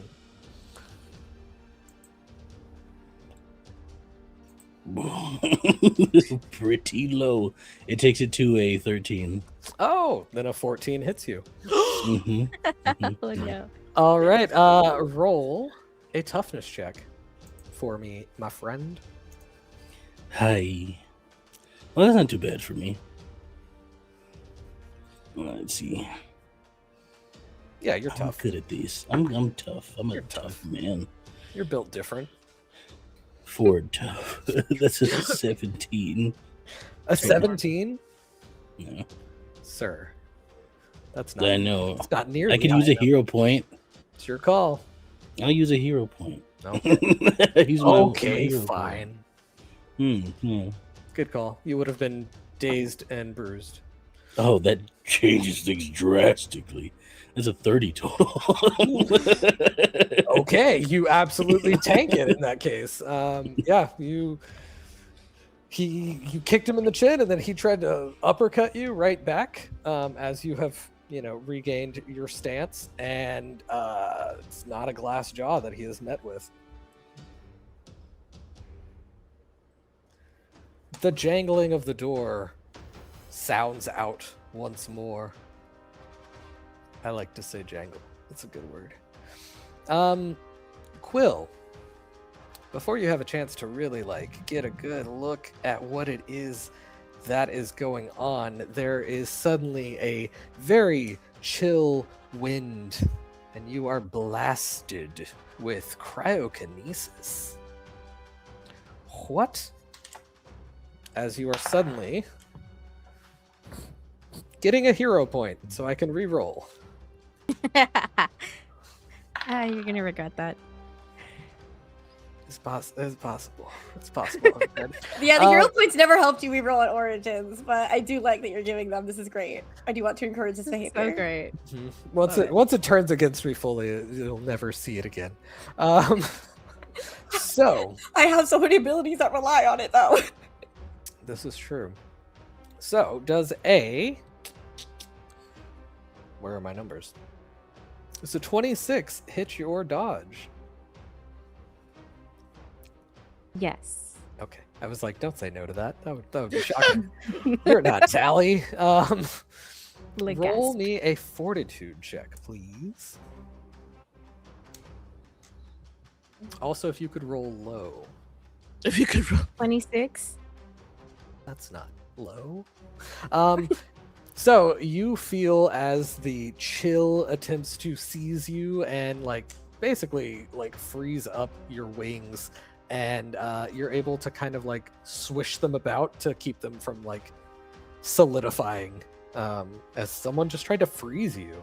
Actually, I do have environmental immunity 1 from cold because of my feathers. Okay. So this is a bit further than environmental cold. So this is the damage effect version of it, or the Okay. But Yeah, you would have a bonus on top of what you had. I'd give you a +2 circumstance. But yeah, he's unable to. You have faced colder winds in your life, just kind of out about in the universe and on your home planet, especially. Yeah. Yeah, I think as the cold wind hits Quill, you see like the feathers around her neck that connect down to her wings kind of like poof up. So they definitely feel it. And their wings instinctively sort of tuck in real close to their body, and they're looking around to try to figure out where it came from. You hear a bystander shout, "Oh, whoa, that's crazy!" As his phone is like freezing actively as he's trying to run away. There are just a few people out and about. There's like some kids skateboarding and stuff. It's not super busy right now. It's sketchy hours to do sketchy things. So that's the official time. If you look at the clock, it says sketchy. Sketchy. It's pretty sketchy right now. But yeah, there's a few people who have your attention right now too, but they don't look like they're involved with these bagmen. Speaking of the bagmen, we go to the Speck. What's going on? As they're all moving, am I able to like get a sense of what might be like you mentioned them moving synchronized? Do I get a sense of like who might be in charge here, or why they might be exactly moving in that kind of way? Like if there were a mind controller, if they were robotic or something along those lines. So these particular ones, you've seen the bagmen before. They don't necessarily all have matching suits. They just have like a similar style. It's all business suits, and then the masks. These all have the exact same suits and the exact same build. And it's not necessarily that they're moving in a robotic sense. It's just it all looks like the same guy moving around. Oh, okay, I see. So I guess we've been looking for their boss, the boss of the bagman, but everyone in this room looks the same. So okay, so there wouldn't be like a boss. Can I roll investigation to determine which one is like the prime of these guys? That's a great question. How would you determine that? I don't know. Let's roll and see. Maybe I won't have to think about it. Maybe he's got like more controlling essence. It depends on how his duplication works. Natural 20, 30. Natural 20? Okay, yeah, I can't fight that. The investigator getting a natural 20 on investigation. It's meant to be. You go like full on like Holmes vision for a second, and you're like, I noticed that there is like slight wear and tear on the suit of one of them. The other ones like have similar ones. You see that like whenever he duplicates himself, like all his clothes does too, you see one that has like the most damage to it, like it's been around longer, and then you see others that have like the earlier versions of the scuffs as they've like iterated out. So there's one that seems to be older than the others suit wise. You would confidently think that if not the original, then that's the closest to original on the scene at the moment. Okay. I would like to use a hero point to give myself kind of like a little tracker, something that I could use to like determine which one's a specific one, and I want to throw my boomerang and try and like get it to attach to that person. This is interesting. So, or I could sneak up and just try and toss it on well, him as opposed to throw the boomerang. But I like it either way. If you're gonna sneak and place it, then stealth plus sleight of hand. If you're going to do the boomerang, then roll the boomerang attack sleight of hand, just so to make sure they don't notice it happening. It is super tiny. It is the tiniest boomerang in the world. True. I think I'll try the stealth. I think I'll try and get in there so I can kind of see what's going on exactly, take better pictures, and kind of just like, so I'm just gonna kind of weave between all these guys who are working, and then just try and like get something on him. That way, if he gets away, we might be able to find him. Or if the others come in, I could just say, knock that guy out. I think that's a really solid plan. Roll me their stealth. 34. Why do I have you roll it? That's, well, they can look. There's several of these guys. One of them could nat 20 on you. The sound of billions of dice rolling. No one spots you. And then the sleight of hand for the one that you are placing it upon. Where are you placing it on his body? It's a good question.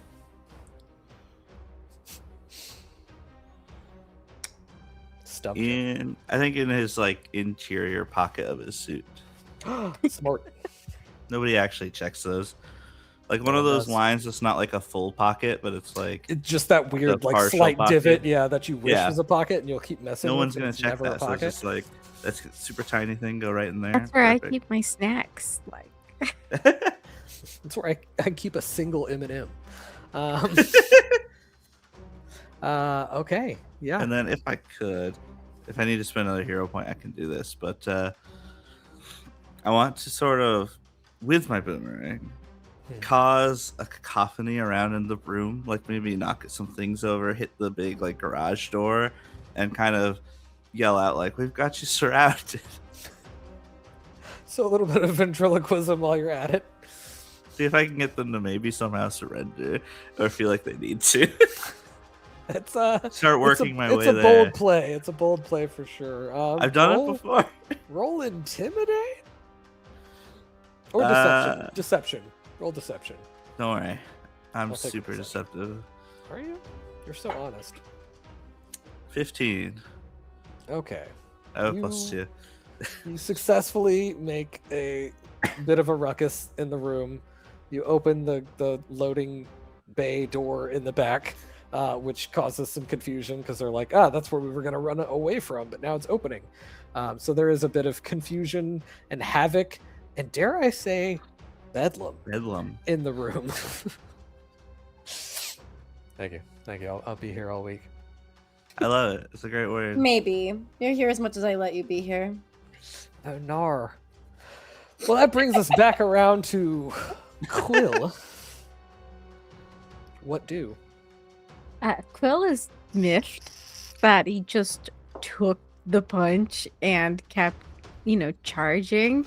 It was very rude. And since, now he has his back to them, Quill flaps up in the air and is still trying to now use the vantage point to find out where the cold gust came from.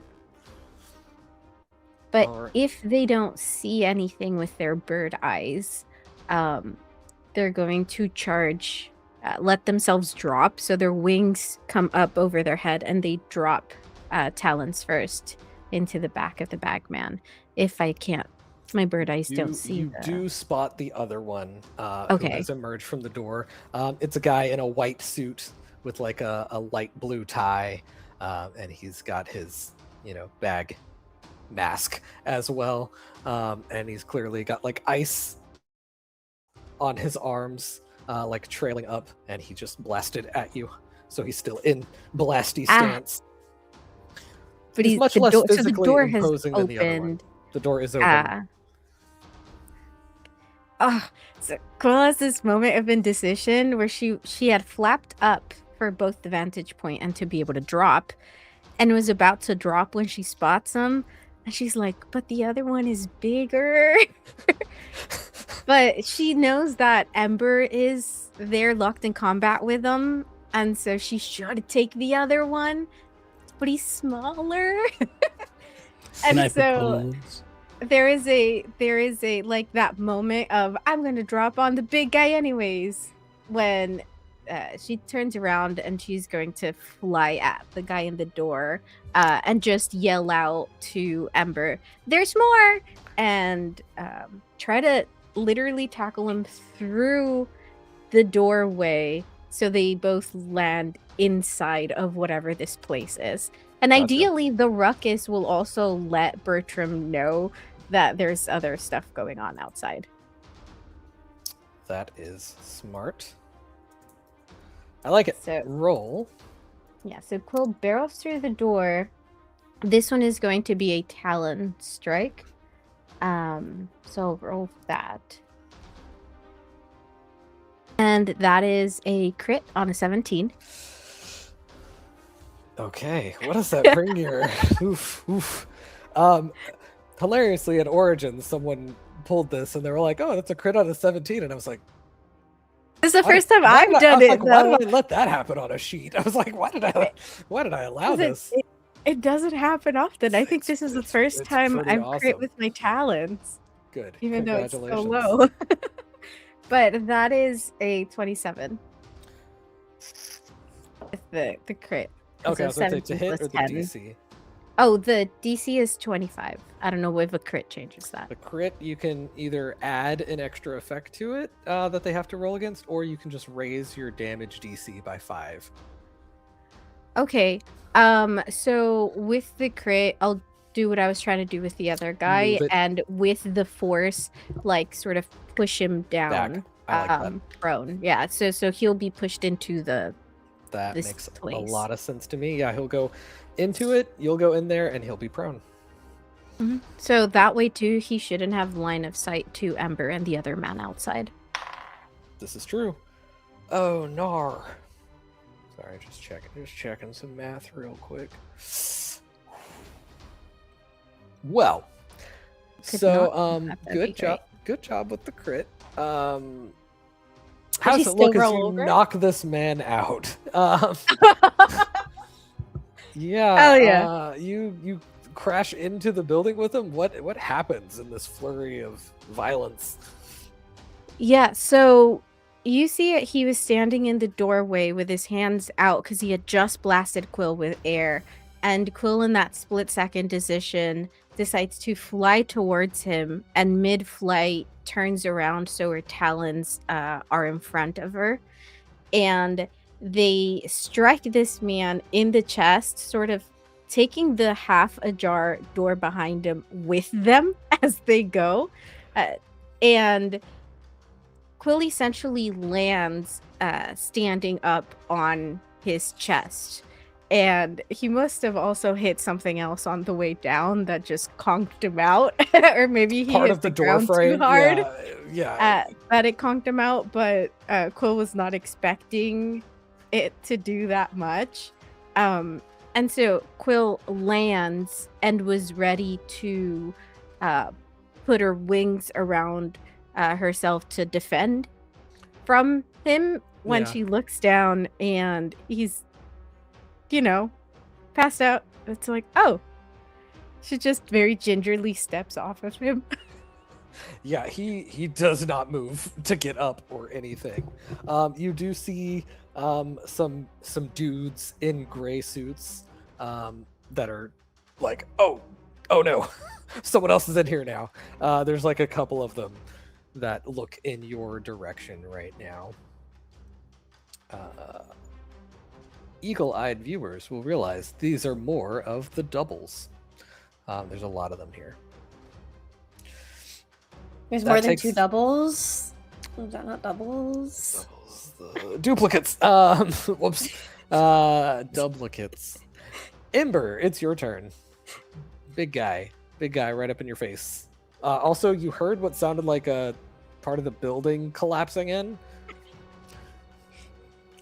And Quill said there's more inside. There's more inside, and then it seems like inside and outside have become one. A joining of worlds, as it were. Okay, wonderful. It's quite poetic. There is a hole where the door frame should be. Okay, gotcha. So the building's not collapsed. The building's not. Just the door frame is gone. Wonderful. Well, it's just wide enough for homeboy. So I'm gonna grab him by the face and throw him into the building. All right, roll me. Let's go join your friends, shall we? Roll me a grab check. All right, is this just strength? Yep. The vibe is this unarmed? No, this is do your unarmed. Okay, unarmed. Normal unarmed, not my heated punches because I'm not punching. Correct. Wonderful. That is a no, not a 16. That's a 24 total. 24 total. That's a hit. He is going to try to resist your strength to not be thrown. What is your strength? It is a 10. A 10. He has to beat a 20 because the DC is generated 10 plus your strength. He's pretty strong though. This could work. I don't believe him. You should have. You try to throw him and he stands strong against you. He has, because you've wrestled with people that are very strong, you realize that like physically this guy could probably lift more than you. Pretty strong. It's pretty tough. It's also back to his turn because you guys trade turn. Oh no, it's not. It's Tote's turn. Oh, shout out Tote. Shout out Tote. Big up Totes. Big up to Totes. Big up to Totes. So the two Totes in the room with Quill will try to attack Quill with punchies and a pocket knife, respectively. Not respectfully. That's silly. So silliness on Superhero Shenanigans, unheard of. it's more likely than you think. Does an 18 hit your parry plus 10? It does It not. does, Mike. And my parry. Oh, I'm sorry. I thought you were talking to me. You. You're good. And then the other one will try to punch you because the stabby one missed. Come on, punch guy. Does a 19 hit your... No. It does not. Don't pout. Oh my god. They're very sad. That was them. You can't see it because they've got a big mask on, but their eyes look sad. Their eyes. Their Oh, they look are sad. pouting. Yeah, they're pouting. It's fine. Some of them are pouting. The others are all trying to escape out of the door that just opened. It's chaos in the back room as they're trying to just carry as much stuff as they can and run away with it. From outside observers near the exit, it looks like some sort of crazy flash mob is happening. And so, of course, everyone starts recording this on their phones, and people see that they are duplicating actively at this moment. And so that means that the folks over at Kensington Cares would get an alert that then goes out to all their employees. Or at Summers something at the planet. Oh wait, okay, never mind. Oh, I see what you're doing. Oh no, okay, yeah. The staff of Kensington Cares would get a big alert about the fact that there is Cape activity happening. Marley, a specific sort of alert goes off on your work phone. Mm-hmm. What does it sound like? Sounds like some little alarm type thing to get her attention in a way that's annoying but not too alarming to everyone in the room that something's up. And she's mid talking to Emma. I was about to say, the sound cuts through the word bubbles that you're filling the panel with. Hey, remember how Koshe in our heads said that we're gonna take care of the bag men really quick, and how I mentioned that I work with other friends that I want to introduce you to? Yep, I remember. They're fighting the bag men right now. So they called you on your phone? Oh, no, so Kensington Cares, when there's keep activity, gives me an alert that, there's keep activity so that we can keep an eye on it and figure out how to best exploit it for our own gains. But I also then get to know what, my friends or other heroes are up to really quick and be able to join them. Do you fly? I can if I borrow. I tend to borrow things from people. Occasionally. It doesn't happen often. I could drive. Yeah, if we can get there really fast with your car, it's in the bag. Okay, sure. What just out of curiosity, why did you... Never mind. Okay. She's just gonna stand up and lead her to an elevator that is not like the regular banks of elevators, but like she leads her through the halls and like it looks like she's going through places where people normally wouldn't go, and leads her to a bank of elevators that takes them down to a sub level with some really nice cars. When we're there, Tracker, just call me Tracker. Yeah, Tracker it is. Yep. You know, and Rime. Yes, right. Yes. And as you go, you suddenly see her from this. She was wearing a cocktail type dress, and you notice that it just kind of suddenly changes into a jumpsuit that tends to be like silver, but it's like almost imperceptible until like you start to step out, and you're like, okay. There's a weird little moment where it's like you almost forget that it's the same person, but since they did it in front of you, that's what it's like for what I do. I can do that too with my Oh wow, I've never been on the other side of that before. That's wild. Cool. Yeah, I'm gonna also activate that. Cool. Yeah. I just also physically changed my outfit, but yeah, no, that's really cool because that just works for my face. Yeah. Okay. You're very excitable. I really like it. Oh, cool, you like me. Oh, that's good. Okay. I am so happy. So we're going to go, and you see like a bank of high-end sports cars just kind of lined up. Like, I guess a two-seater. Wait, how many of your friends? Are they going to need rides after? They could. I don't know who's there. I can find out who's there. Group chat. Hey, anyone who's fighting the bagman right now? I'm on my way with another hero, Rime. How many of you are there? I was gonna ask, is Rime in the group chat with this? Yeah. Also, do you want to be added to the group chat? Because I can group chat with them. Sure. Rime's in the group chat. This is Rime. Another psychic. Hello. I think immediately, because there is he does not filter.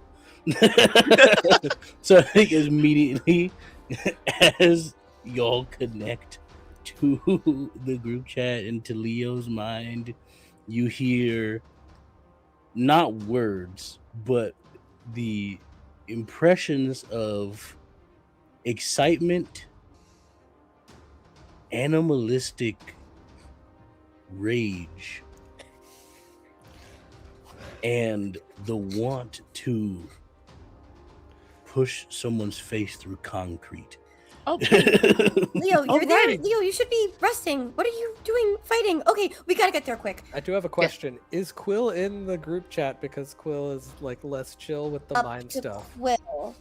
Up to Quill. I think everyone, honestly, like if you feel that, like you feel it as an invitation that you can accept or decline, is how I would like it to be for my fellow player characters. Yeah, so, I think Quill has gotten used to at least like Tracker's presence specifically, right? And so when Tracker sort of pushes out that, like Quill can tell, like, oh, okay, it's Tracker, so this is okay. And I think like slowly has come to accept the group chat as a thing that exists. Nice. Okay. But if it feels as soon as we feel like Rime enter in, it's just sort of like an instinctual like shielding, and the connection cuts off for Quill. Not because they did it on purpose, it's just like danger. Yeah. Like a very something's in my brain that wasn't there before. Yeah, exactly. Yeah. Don't like territorial. Don't like sense. Yeah. It's your brain. Rime's gonna like, she's not gonna really say like, she's kind of like give the impression of like not saying hi, but she's trying to feel out what is happening, who is who, and what's what in here. But she doesn't necessarily like pushes into anyone's purview, like into their presence. She definitely noticed that someone dropped immediately. Like, oh, okay. We're gonna take one of the faster ones, and she opens the door of the car. She gets in the driver's seat, and she drives like a maniac. She drives like a New Yorker on steroids. She drives like traffic lights are a suggestion. Like every single red is actually a yellow in her mind. So yeah. Driving like you don't care if you have to pay for a ticket. That's fine. Not even a little bit. Like Yep. like cameras, okay, speed cameras they don't count. There's not a license plates on there anyway, so it doesn't matter. You know, stuff like that. This is really cool. Yeah. Oh, it's fine. And she's very nonchalant about it. So your friends, they just happen to be just, you know, going to this place. Like, how did they I mean, we've been following the Fingers of Eris for a while, and Leo, he's my boyfriend. He does a lot of patrols of the city, and You would be aware of Ember. He's a big name hero in the city. Yeah. Yeah. Oh, Ember here. Oh, okay. I mean, like, so, you know, publicly, actually, I mean, we have matching costumes, so, like, Tracker and Leo are, like, dating, but, you know, that's not something that, like, Marlene can be doing, so it's a... Leo will start to speak and just say, not quite sure what's happening inside Bertram. Can you fill them in on this? And he's still fighting the big guy. And You can feel this underlying like terror of being stepped on. Oh, he'd use Speck if there's someone doing the call. He wouldn't say Bertram, he'd say Speck. But he also knows My name is Bertram's public. a public identity Public, hero. yeah. Yeah. But yeah, you feel the you impression also- of feet everywhere. and I think everyone would get the impression of they understand that this is Rime, but no one except for Tracker understands that Rime and Emma are the same person. So they're all public identity, like this out loud. They're all public identity heroes. And yeah, so Bertram is the Speck, and then Quill, Quillekikiokalee, bird person from another planet. Then Leo King, Ember. You would have likely heard of the Speck too. I feel he's Okay. known. He's a detective hero. He's kind of And- like and a hometown. Emma just kind of yells Meat and out, "I'm potatoes driving here!" Are you from Freedom City? I'm also from Freedom City. And this is vibes. Yeah. Oh, Yeah. It looks like we're almost. I mean, you seem to be almost there. I mean, it was pretty fast. It is the Speck's turn, and then I will get you to roll initiative, and I'll plug it in. The speed of plot. Okay, so the door ended up opening, right? Correct. So a bunch of them are running. Is the main one running? Yes. He is amongst He looks the I runners. feel like he knows where he's going. He does. He's kind of purposely like leaving a sea of himself behind. It's this is numbers wise probably the most enemies you've faced at once. It is a mob. I'd set them up to think other people were coming, expecting Quill and Ember to jump in, and I've since learned that they're not. They're doing something else out there, which is fine. So what Bertram's trying to think, like, what do I do? So he's gonna just start leaping, and he's gonna try and just leap into or onto the main tote and try and just hide on him or in his outfit and just like wait. Because if he knows where he's going and he's going to like a drop off or something, he might get away with all that's going on, and I might be able to just follow along and then call the others if we get somewhere. Gotcha. But while I'm doing that, I would also like to like toss my boomerang to trip some people. Okay. Like those maybe carrying heavy crates or what if they're going, or do they have a car or something, or are they just running with stuff? Right now they're just running with stuff, but probably to a vehicle. Okay. So yeah, I want to try and maybe trip some. If you're doing both of the things, it'll take extra effort to do the like climbing on and securing a spot on the guy, and then the other part, the tripping. Okay. Did I end up needing to use my hero point last turn to throw the stuff after? No. Okay. No, that was Then I do have a hero point, so I will use it for this. okie doke. Roll the trip first. Okay.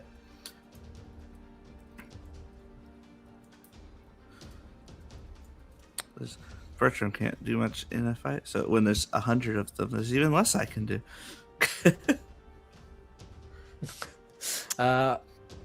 So trip is just a boomerang attack. Yep. Okay. And then they roll against the rank of it to not get tripped. 24. Ooh, nice. And what's the rank on that? It's strength-based something. Combat range, boomerang, 8 ranks. 8 ranks. Good heavens. It's pretty effective, The actually. ability is only 2, so. Yeah, you're good at throwing. Watch out! Okay. You have successfully tripped at least one of them with it, and he kind of gets stepped on by all the others. They're suddenly much less coordinated. Yeah. That's great. Because it has as it comes back, it hits more people too. With the extra attack. And then he's just going to kind of hang out and wait. I am not going to have you roll stealth again. Yeah.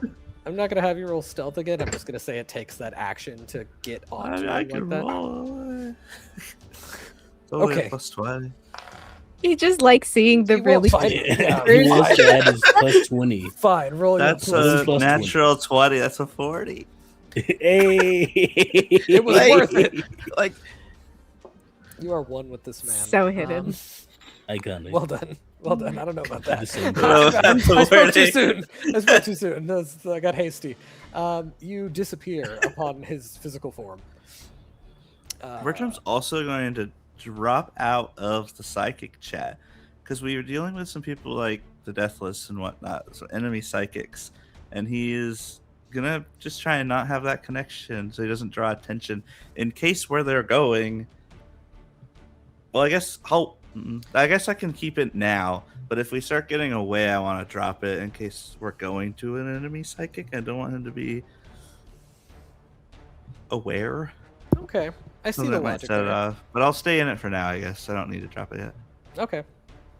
I think I see what you're getting at. Yeah. Okay, that brings us to the top of initiative, but let's see where our new allies landed in that. We'll start with Rime. What you get? Rime got a dirty 20. A dirty 20. I almost wrote the word dirty with the 20 on the initiative tracker. Dirty 20. Unnecessary. It doesn't change the actual number. Marley. Sorry. I almost called you the Speck. Tracker, what did you get? Thematically, one step behind Rime with a 19. That is, that's really fun. It is thematically Actually, appropriate. That is Yeah. Good job. Thank you. Why do I keep forgetting the word tracker? My dice are when I very keep good trying at to telling type it? stories. Just watch Sanguine Scourge. My dice really know how to tell a story for my characters. So Editor's notes, see Sanguine Scourge. So right before they get out the car, Rhyme's gonna turn to Tracker and go, "Okay, so you gonna see something really strange when we just I've seen a lot of strange things. yeah, and just because and here's where she's going to drop the link. So I may seem a little different when I speak to you. Please do not take it personally. Okay. And they're gonna get out the car. Okie doke. That takes us to Quill at the top of initiative. You have been stabbed. I have been attempted stabbed. I've been attempted punched as well. You have.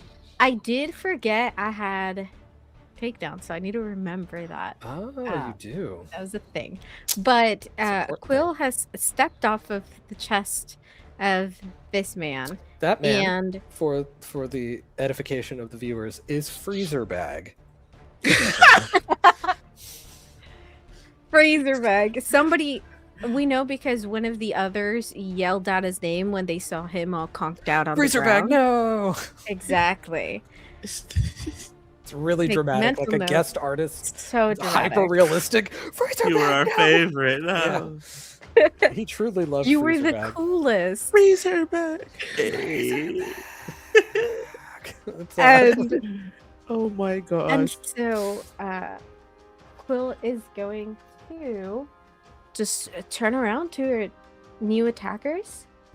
And it's a little bit harder to really like splay out their wings because it's, we're inside now. But how big is the inside of this place, this room? It's a pretty like tiny shop. It's definitely Okay. like, there's a counter, but it's a pretty cramped space. Like there's shelves and everything. Okay. And now a man kind of like on the ground through a counter. Yeah. Okay. Yeah. So Quill is going to bring their wings back in, tuck it into themselves, because also you got to protect them, and start throwing punches, just straight up like street fighting these men.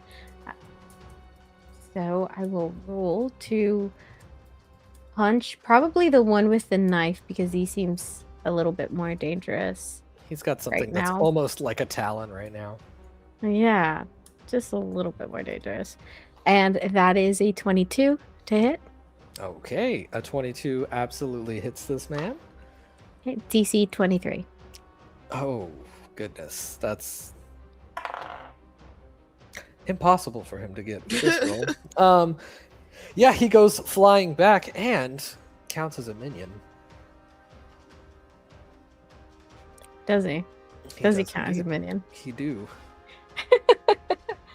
And so punches the first guy, turns around, and punches the second.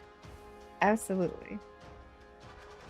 It looks very action movie, I think. That is a 29 and DC 23. Okay. No. He can't. They're fishing for nat 20s. It's I fine. see. Yeah. I see. Yeah, he goes flying backwards as well. He kind of fumbles. Quill is going to chance a glance back outside, to look to see how Ember's doing with his big beefy. Ember man. looks fine. They look pretty evenly Okay. matched right now. You do see that, like, from the alleyway, there are more of this guy you just beat up. Just kind of like spilling forth in his direction. There's also a really, really, really sick car that just drove up. Pretty awesome. Kind of rad. Gotta say. Seeing like Ember's doing good, and seeing the tidal wave of just more of these guys, they didn't seem all too tough, but it's always like hard when there's so many of them. That's their plan. And so Quill will yell out a warning to Ember. They're multiplying somehow. And then remember, oh, wait, Bertram was inside. And Quill will start sort of making their way into the back room, hopefully to see if they can find our little friend. It is a blur of bodies as there are people like rushing out of there. I will let you roll with your avian eyes to see if you spot. Well, he's on the inside of someone's jacket, so Probably not. do you have good hearing too? I think A nat it's 20 just is a my nat 20, keen And right? that's why it's a nat 20. eyesight. I will roll anyways. No, that is a 2.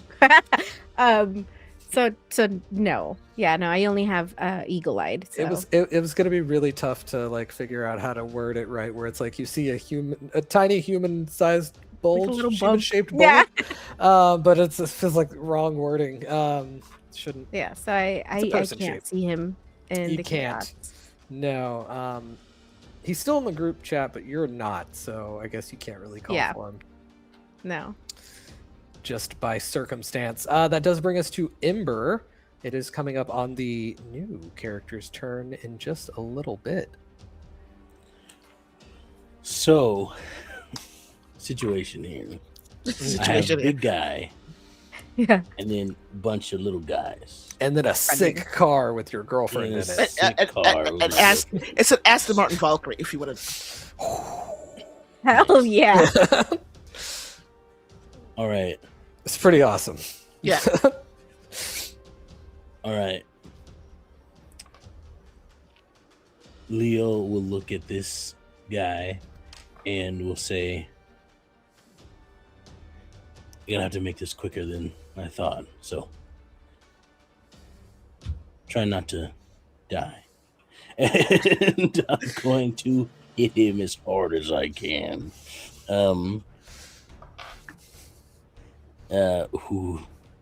That is a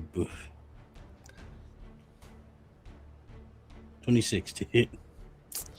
26 absolutely hits the bagman who jumps in the way of the big guy. Extra effort. I'm hitting him again.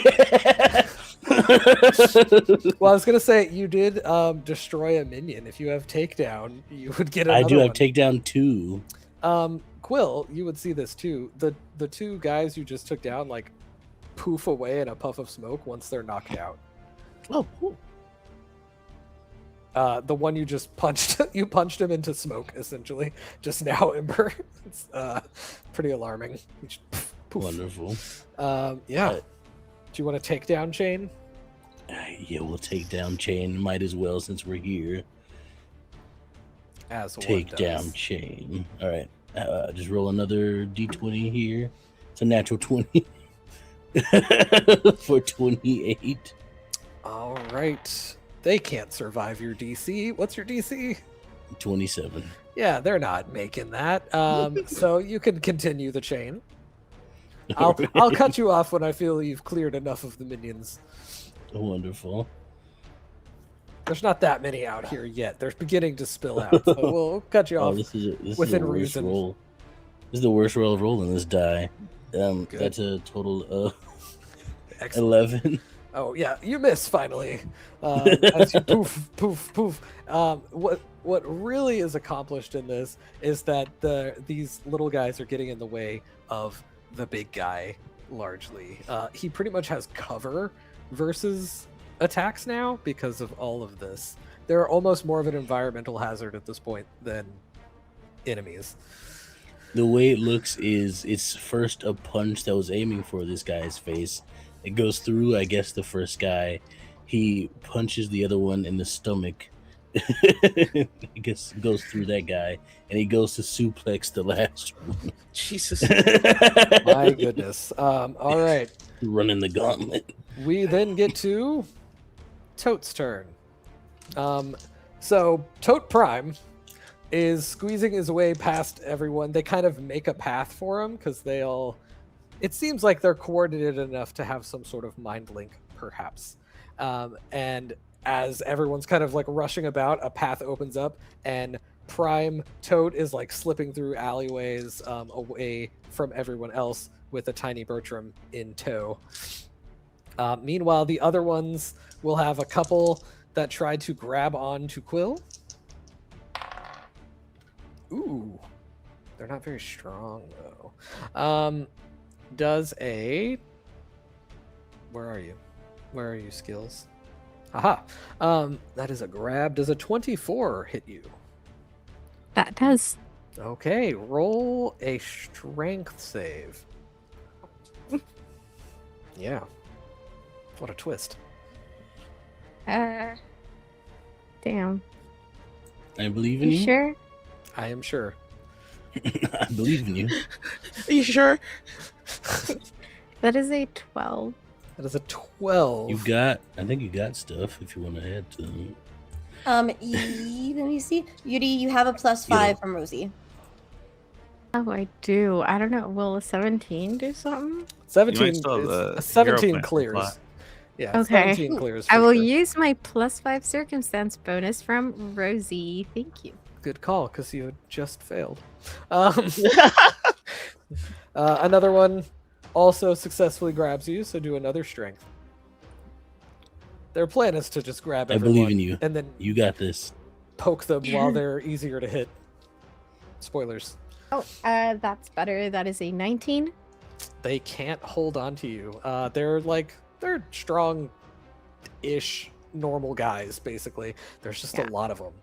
Yeah, I'm essentially like wading through bodies now, just like pushing past and elbowing and not even stopping to punch them at this point, just trying to get into that back room.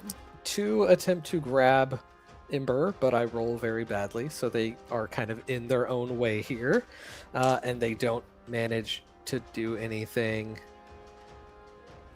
Rime, it is your turn. So Rime gets out the car, and as she's walking, whoever's looking at her sees that she has since dropped the link, but you see her change from a flesh person into what looks like a crystalline form, fully, kind of like diamond and crystals, kind of just all enhanced, and then she is. But there's no expression on her face. Like, she seems like she's just like there to just get shit done, and that's it. And she's gonna walk up to who is the biggest Body bag. Yeah. Okay.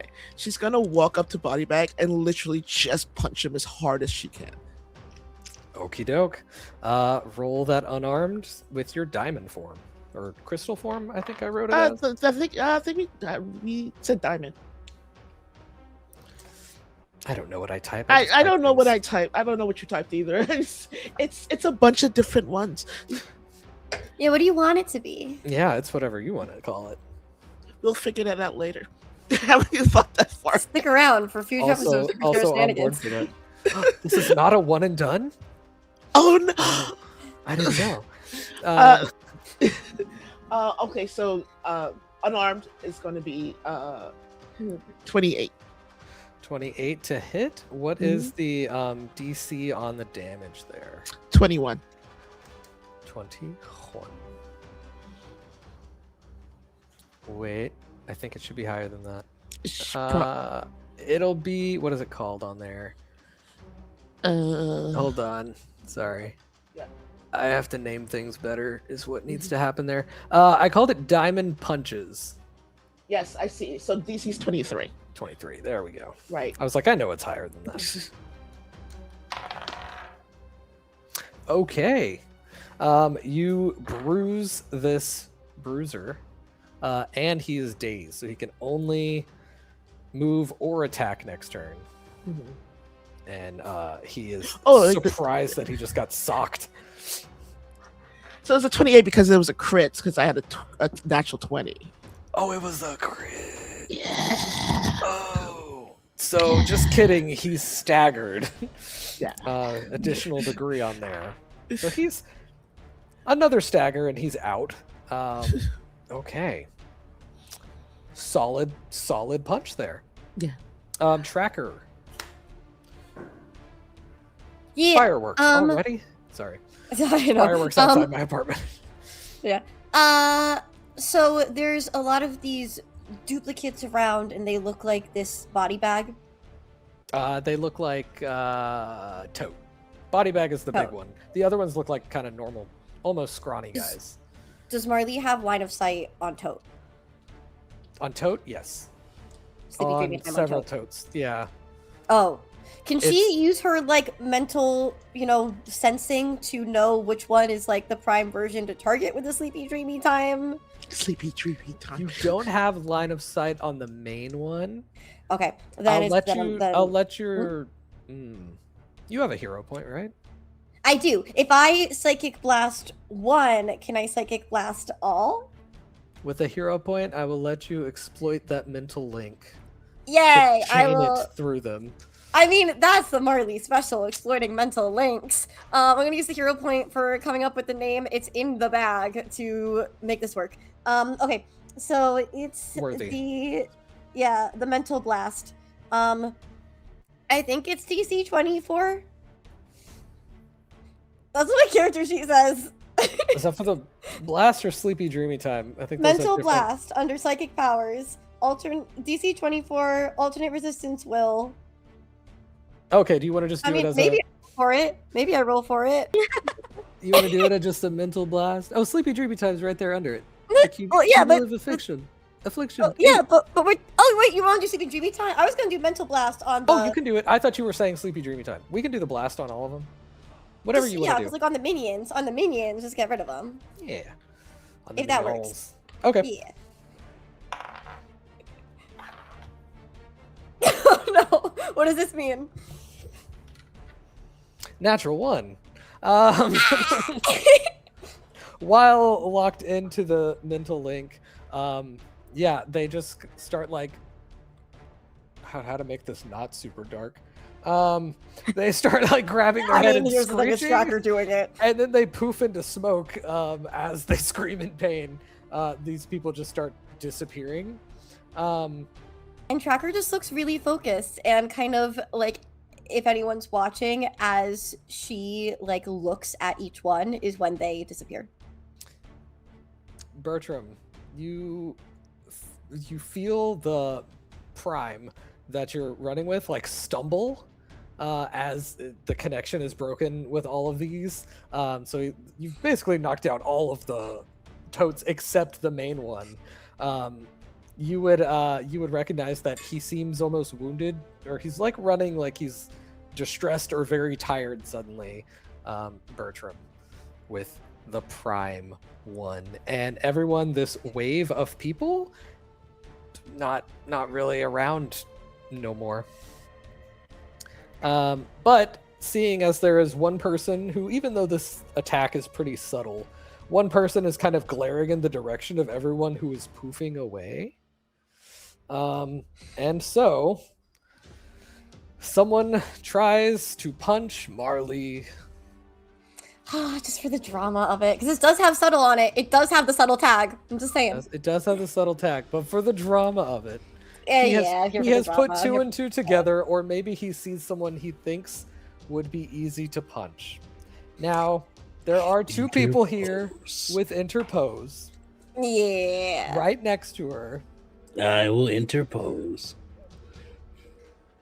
There's someone closer with interpose, and there is a distance. You do move your distance to do it. So, how do I adjudicate that? You could both. How do you both take a hit? ClassicSam, you're muted.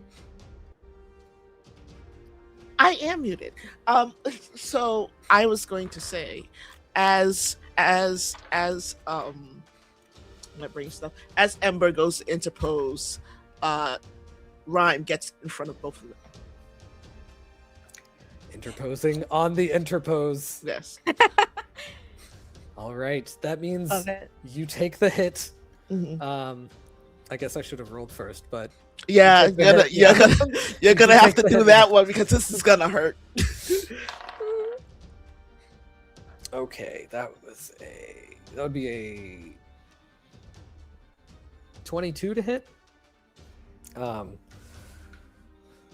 But that would be against Marley's defense, and then two people interpose, so they take the hit regardless. So here's a fun little bit of how Rime works.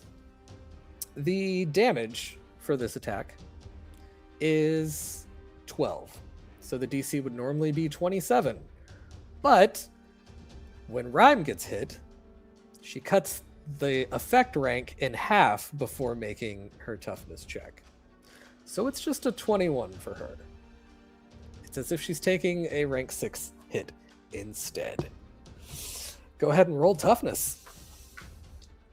Okay. That is a 13 plus, I think the 13 is the other. Yep. So 13 and 13, 26. 26. Yeah. Ember, it's for both of you. You see the punch coming, and in the normal familiar way, Ember is ready to take that hit for you. But distance-wise, Rime's just a little bit closer, and there's like a domino effect of one person jumps in front, and then suddenly there's someone else in front of him. And you hear the thud ring out, and she does not budge an inch. Oh, wow. Marley also reaches her hand out to Leo and just squeezes it and just whispers, "Hi, love. You okay?" You okay? and you guys could literally see through Rime. Like you saw that punch coming. Like you could see through Cool. her. So you saw it coming, and she's just standing there, like very like stoic, like nothing happened. Yeah. This is Rime. On our side. Thank you, Rime. I figured, yes. Thank you for the assist. Good. Can oh, wait, you no. move, please? Yeah, Thank you. on my turn. The Speck, it is your move. Your guy is trying to run away. He is alone at this point. You, because this is a Silver Age comic, I guess, he is like, oh no, all of my duplicates are gone, he says aloud, and I am alone in this alleyway as he runs away with you. So, on one hand, I feel like I could actually take him prisoner, but that didn't really give us much with Pouch in the past. I assume the situation might be the same with Tote here. So I think Bertrum was planning, since like we've already gone down a couple alleys, we might be a couple blocks kind of away at this point. I think Bertrum's gonna just chill on him and let him get away with Bertrum, so that maybe in hopes that we might actually just learn something more than last time. Pouch didn't. They seem to run a tight operation of not giving a lot of extra info, but there might be something I could actually learn there. So that's Bertram's plan right now. Bertram's plan. Does he share this plan at all before leaving the group chat, or does he just disappear? I will jump in the group chat and I'll be like, hey everyone, hi. I'm gonna be Tote's getting pretty far away already. I'm with him, and I'm gonna follow him back to where he's going, and I'll let you guys know when I hear more. But I'm gonna leave the psychic chat in case we run into any psychic people. I don't want to accidentally set anyone off. Ryan does not hear that. Yeah, okay, this chat right now is just us and Leo. How are we supposed to find you? I put a tracker on him too, so I can make sure you guys have that info to follow it. But I'll get in touch shortly. Should be a-okay. I do this sort of thing all the time. I was going to say, Virginia has access to like where the tracker thing is. Like she can track it from home. Virginia too. You could just ask her. But I'll let you guys know, assuming things work out. I figured with Pouch it didn't really work out just capturing him. So this might give us some more info. Well, Okay, I may be alone, but careful. at least no one followed me, he says aloud in the alleyway. He's very confident about this. Okay, All right, Bertram, just stay safe, yeah? Always. He Salvo? rubs his black eye. Stay safe out there. remember, stay safe out there. Stay safe. I'll do my best. You guys have fun, I guess. Hopefully you guys are all right. There were a lot of them, so, but it seems Oh, like no, you they're all guys gone took care now. of I got all rid of them all. He seemed There's very still- affected by that.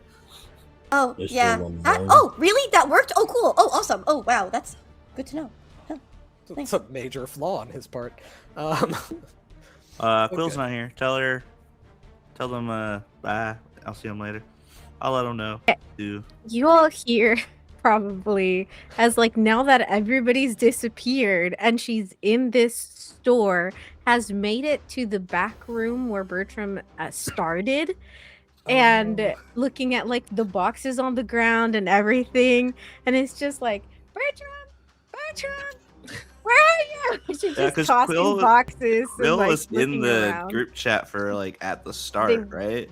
Like, Yeah, at the to very know there was beginning? danger, Very and then beginning. you That were was gone, when yeah. Bertram was there too, feeling the impending being stepped on. Feeling.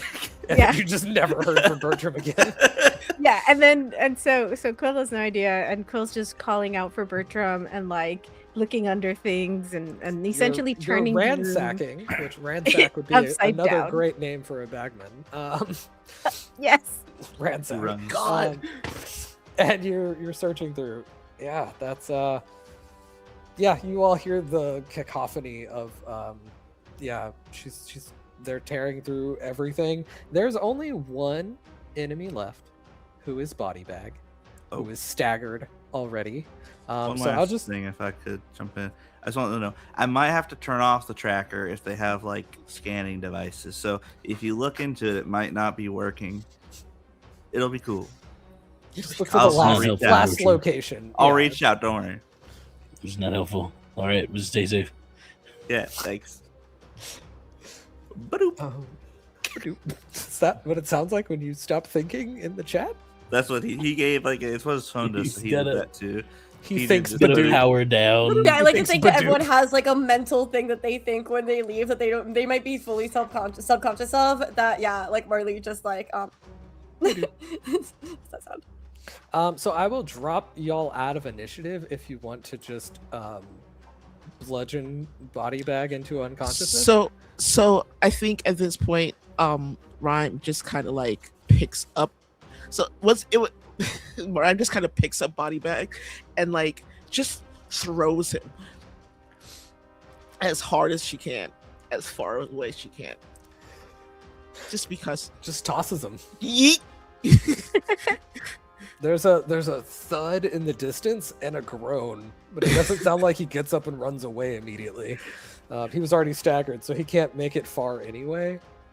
Yeah. Just, ow. Ow.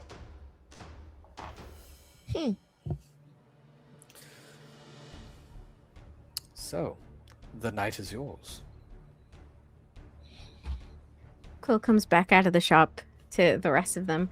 I think we lost Bertram. I can't find Hey, him anywhere. He's Back there? He's fine. He's gone with the Gone? Where did he go? one that was a lot of them here. That the main one, I guess. He's riding them to wherever They they're took going. him?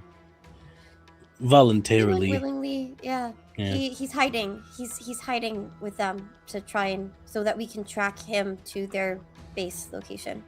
He's doing some covert espionage. Oh. Okay. Quillekikiokalee and Leo, this is Rime. Nice to meet you. Hello. Just waves. Leo. Oh, hello.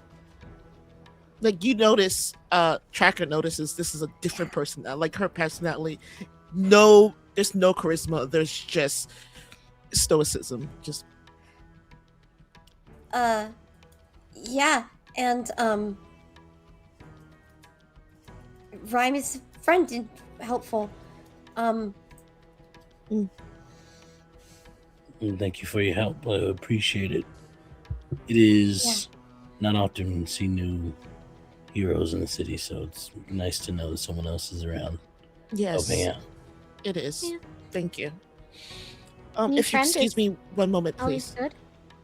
good. And she's gonna kind of walk away just a little bit, and you see her kind of try to mentally drop this form, but it takes a little bit of time.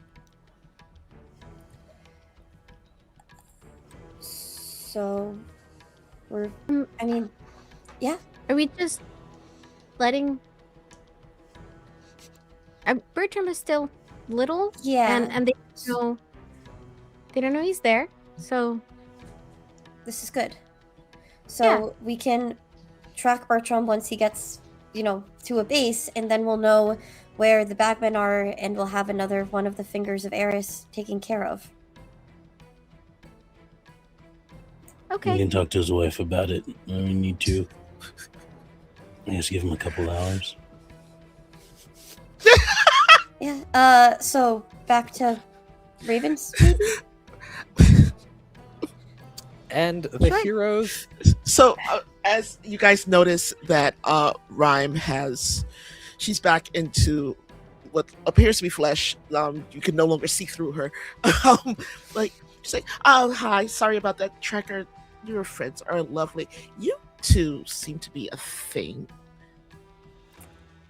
Oh, me and Leo. Yeah, you're so adorable. Hello. Yeah. Thing? What? Thing? You. What? A couple. Just blinks So at that's you. like another term for people who are in a relationship. You are an object when you're in a relationship. No, You're a but thing? it's a figure of speech. It's a sort of like We're not talking about actually meaning. that.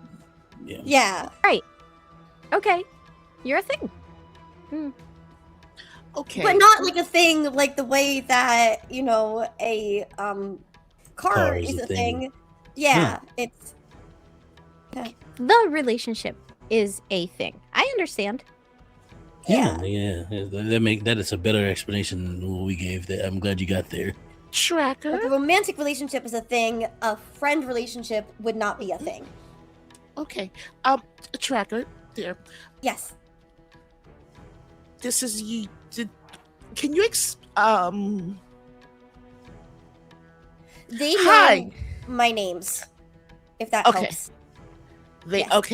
okay. So You know, I Yes, do. This Rime person also knows. Rime knows a lot about me right now. I'll get you up on that later.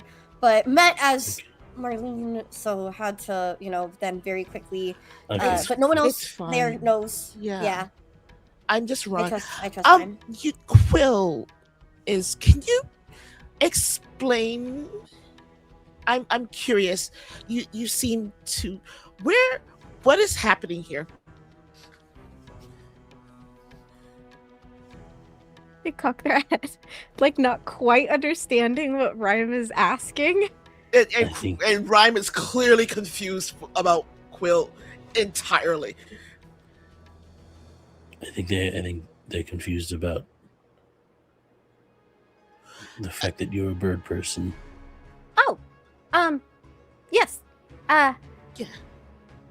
Proper introductions, I suppose. And Quill brings out their wings and stretches them out before putting them back in.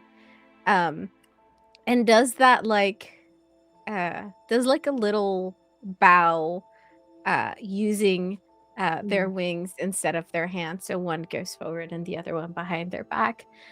My name is Quillekikiokalee. I am third in line for the throne in Avis. And I suppose now a hero here on Earth. Okay. Pause.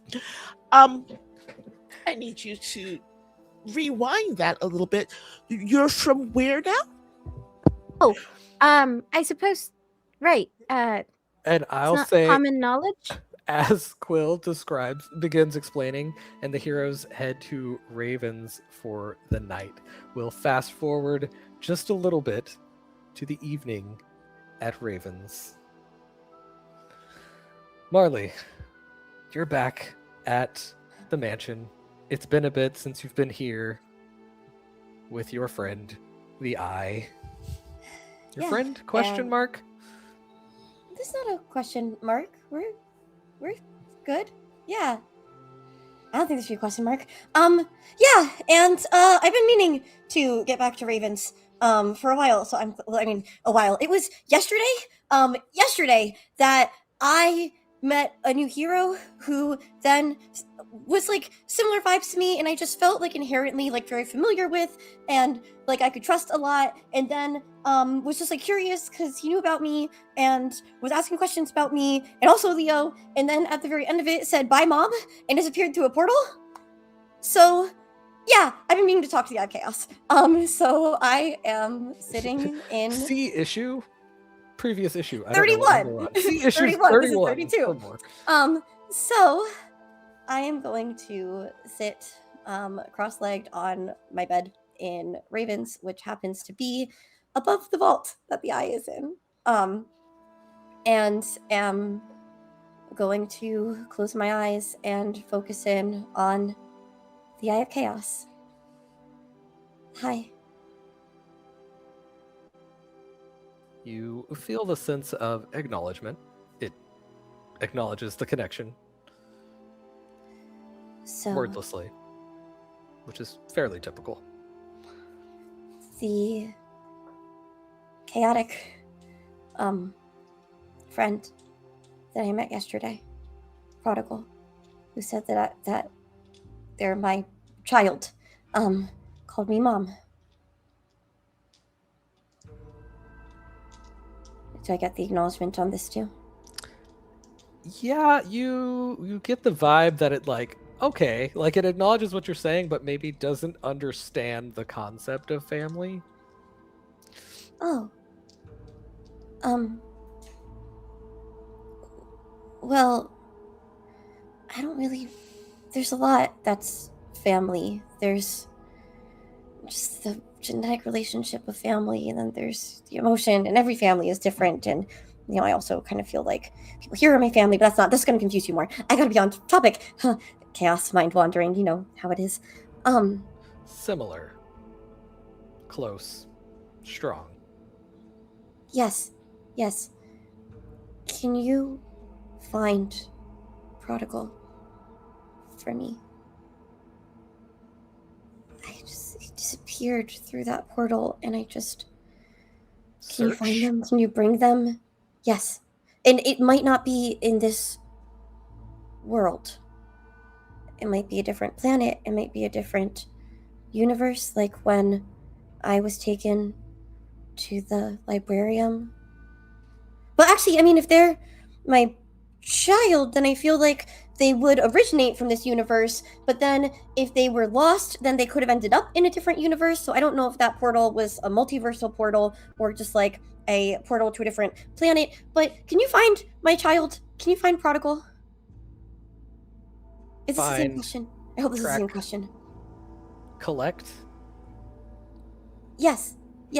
And bring them back if they're not safe, or if they need their parents, because they said that their parents also hadn't been looking for them, which concerns me, because maybe then like I'm not alive or able to look for my child in the future, because like I know that Leo and I would just destroy the world for our child. Don't take that literally. Child, search, collect, together.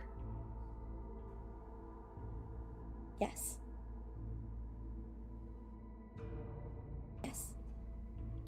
And you maybe hadn't realized this the other times that you've connected to the eye, but it felt like when you're in communication with it that someone's looking at you. You felt seen. In this moment, after the questions it fired back as far as what the directive is here, it seems for the moment it is looking away. Well, I don't think I really noticed what this... yeah, from the moment, I connected into you with Claude, you were looking right at me. This is different, but it's working. If you're not looking at me, then you're looking for Prodigal. So, okay. Thank you. Truly, thank you. I appreciate you doing this for me, and I hope that I'm still doing right by you in Chaos. I know it's been a rocky start for us, but I feel like this is actually going well.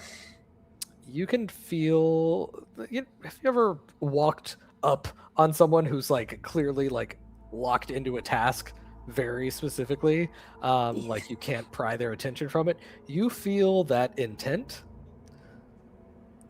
but with such an intensity that it is almost painful.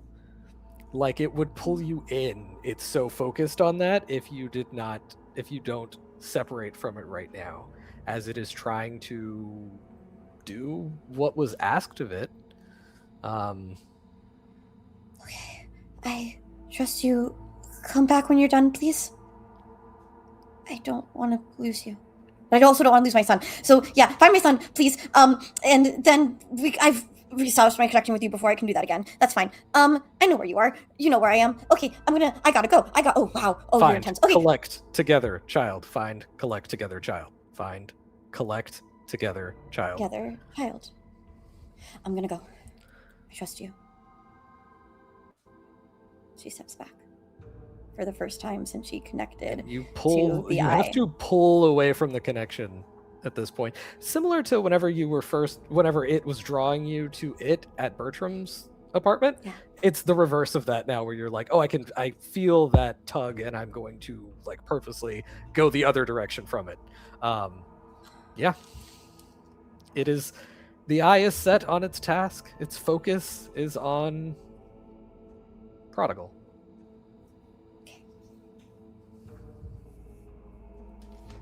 It searches. And Marley stays. And waits. Marley stays. And that is where we will end off this particular episode of Superhero Shenanigans. Yay! Oh my goodness, what a fun episode. Welcome in, ClassicSam. What a Welcome, way to join so in. glad to have Welcome, you. Sam. Jumping right into it. I love it. This has been so much fun. We will talk more about all the things that we want to talk about as a cast once we talk to you, our wonderful audience, about the wonderful things we have to share with you. So I'm going to have my cast go around and call out any other projects, things that they want to talk about. I'm going to talk about what is coming up next on Don't Kill My Character, and with Superhero Shenanigans, you might have noticed we're on Fridays now. We're going to stay on every other Friday for July and August, mostly because of my summer work schedule. Thank you everyone for accommodating me. You're all wonderful. And we'll be back to Wednesdays in September, but more on that once I let these wonderful people talk about them. ClassicSam, would you like to go first? You're muted, but I can tell you're really enthusiastic about going first. You got this. Of Here we go. course I'm muted. Why wouldn't I be? Because that would be freaking on whatever. Anyway, hi. I'm ClassicSam NYG. I'm ClassicSam NYGM on all social media platforms. You can find me mainly here on Twitch on ClassicSam NYGM, where I interview amazing content creators like the people you see on this screen, which is absolutely amazing. And some people to come, some people come back and do all the other things. That being said, this weekend is a holiday, which means you get to have me just talking. It'll be fun. It'll be great. But next weekend, we have amazing creators coming on. I can't wait to share that with you. A bunch of other things are happening. Stay tuned to my Instagram and my threads with same ClassicSam NYGM to find out when those things are happening.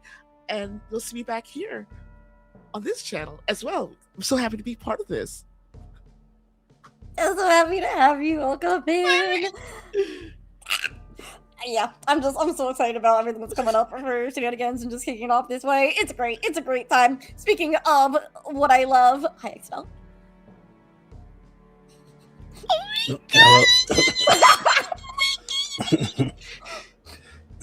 Hello, it is I. I am Extell, also known as Extra the King in all the socials. Also here, known as the Dragon King Consort. Hello. You can find me on the socials at extratheking. Almost said .com. that is foreshadowing. But yeah, you can find me on all the socials at Extra the King. You can find me on Start Playing, where I run games. Vampire mostly is good stuff there. You can catch me here for almost every other show that's on this channel. You can also catch me on Tales from the Table Studios, where you can find me being a social media manager and also one of the resident tale singers for War of the Magi every other Tuesday. I'm trying to think of things. There's stuff and things going on in life, and you'll find more about it when you follow me. So yeah, there you go. I'll pass it over to Yuri. Hello, everyone. My name is Yuri. That is Yuri, pronounced she, they. You can go ahead and find me at Yuri and the Beast absolutely everywhere on the interwebs.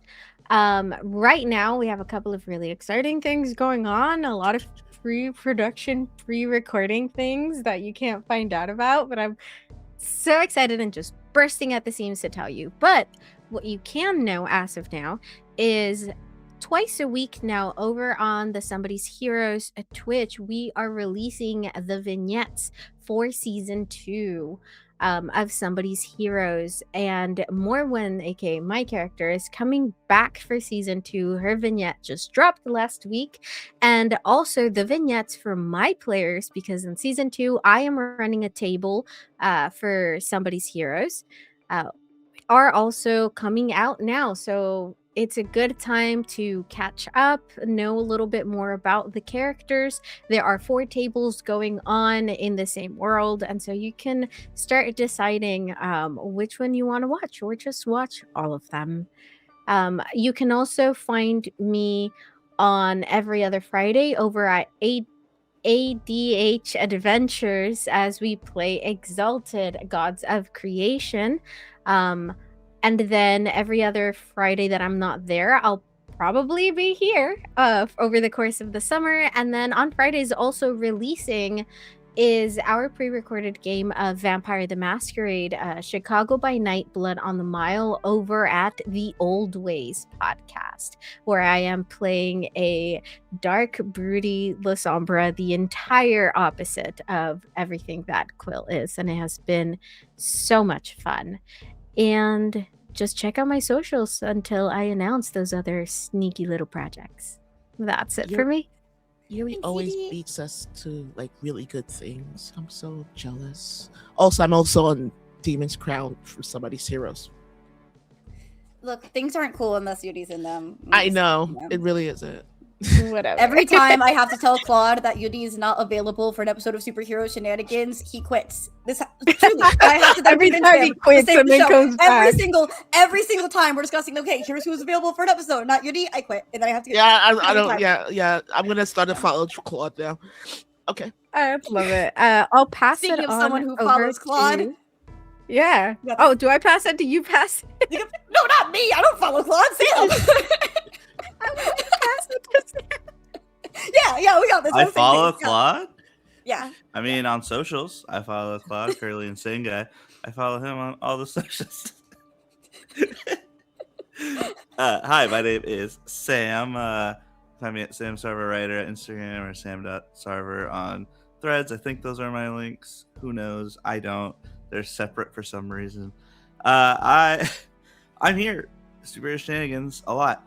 Outside of this, over on Atomic Broadcasting, I am every Monday, except for the first Monday of the month, I am on The Written in the Lost, a Pathfinder 2e fantasy adventure, where I play Val, champion of the god Pharasma, who oversees the judgment of souls.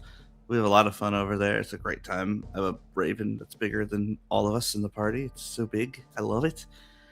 But otherwise, right now, coming out, episode 7 just came out yesterday. Oh my goodness, my pencil fell out of my hair. Episode 7 of Oops, Official Oddity Problem Specialists Camp Murder Camp came out just yesterday. So fully audio, scripted, edited together show. Audio And we show, are just if you so will. excited to have those campers and lead them on their journeys. Kate is the leader of the team of the Oops agents this week.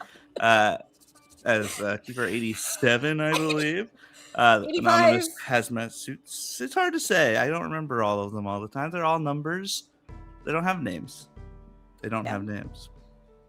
If they do, you might get shot.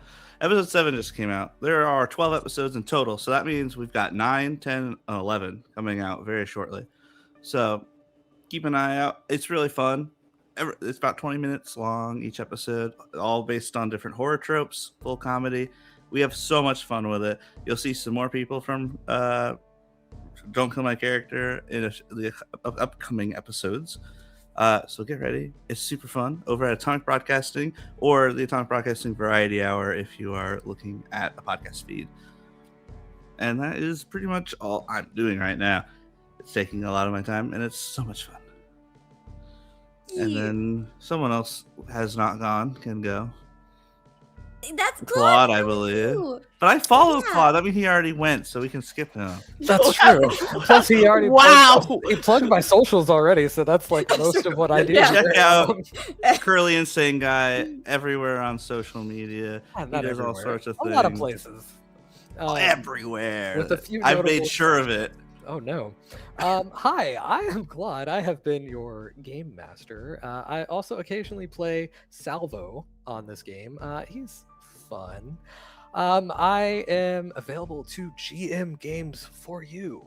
on Start Playing as well. I run Mutants and Masterminds games. If you want to channel this kind of energy, I bring just a small portion of that to those tables as well. So check me out there. And then on socials, I mostly talk about comics and TTRPGs. I post my little haul videos on TikTok and Instagram. So go check those out because boost my numbers, please. But yeah, that's me. And I have had such a good time. Once again, welcome in, Sam. Great to have you. And I'll kick it on over to our glorious leader, Kate. Wow, kicking it with Kate. Hi, I'm Kate, aka Kate the Great Cosplays, and the producer queen of Don't Kill My Character. You can find me online as Kate the Great Cosplays, where I occasionally post cosplay things. And also, in person, next convention is Kineticon. Find me at the Modern Artifice booth a lot, and also at the Critical Role cosplay meetup, and the Disney cosplay meetup, and other ones that I decide to stumble into. I don't know. If you're there, send me a DM on Instagram and I'll say hi to you. And let's talk about things that you can find on this channel. First of all, follow us on social media, which is so wonderfully curated and cared for by our fabulous assistant producer, Pixie Rosie, who also did such a wonderful job at running tech for us again tonight. Rosie's not going to be here to run tech in September. I'm going to have to do it again. Actually, no, I don't have to do it again because Extell said you're doing it. Oh. Yay! Okay, I don't quit then. It was close. I understand. No, Extell, when you were like, you're on every show on the channel, the one show that you're currently not in, you are running tech for now, Pick a Poppy, so you're in every show on the channel too. Congrats. Speaking of all the shows on the channel, here's what's coming up on Don't Kill My Character. So we were able to reschedule the Sanguine Scourge finale. It is going to be on Sunday, July 12th. Oh my goodness, it's gonna be so dramatic, and we're all so excited for it. So join us here for that. All of our streams are at 7:30 p.m. Eastern, 4:30 p.m. Pacific. Oh wait, scratch that. We're pre-recording it. We're pre-recording it on that day. You can't watch it here on that day. Thank you so much, Rosie. Thank you, Rosie. I knew there was a reason that I didn't put it in the schedule that I'm looking at for public view. Yeah, now you know we're pre-recording it on that day. So if you're talking to any one of us the day after and we're a mess, that's why. Now you have context. But what you can, we don't know when we'll figure out when you can watch that here. So keep an eye on our social media to know when you can do that. But what you can watch live, confirmed, is Friday, July 17th. We have more Superhero Shenanigans. Monday, July 20th, we have Pride of Monsters. Friday, July 24th, we have more Superhero Shenanigans. And then Friday, July 31st, again, Fridays are like my free evening in the summer, so a lot of Fridays in July and August, is Marley Multiverse, another cute love story. And this one is mermaid themed. It's called Heart of the Ocean. It's real cute. Extell and I figured out what it's about, and then we sent it to Rosie, and Rosie was like, but what if this? And I was like, but what if that? So now it's also that. Come find out what that is on the 31st. And we have Pick a Poppy returning in August, and we will have more Sanguine Scourge. So yeah, another huge shout out to Rosie for being so wonderful. Another shout out to Songcraft for this cool music. A wonderful shout out to all of my cast on this show who is here with me now, who is coming back, rotating in, and 2 new cast members that are coming in soon. So stick around because there are more heroes to shenanigan with. And of course, there are always more stories to tell. Thank you so much, everyone. Bye.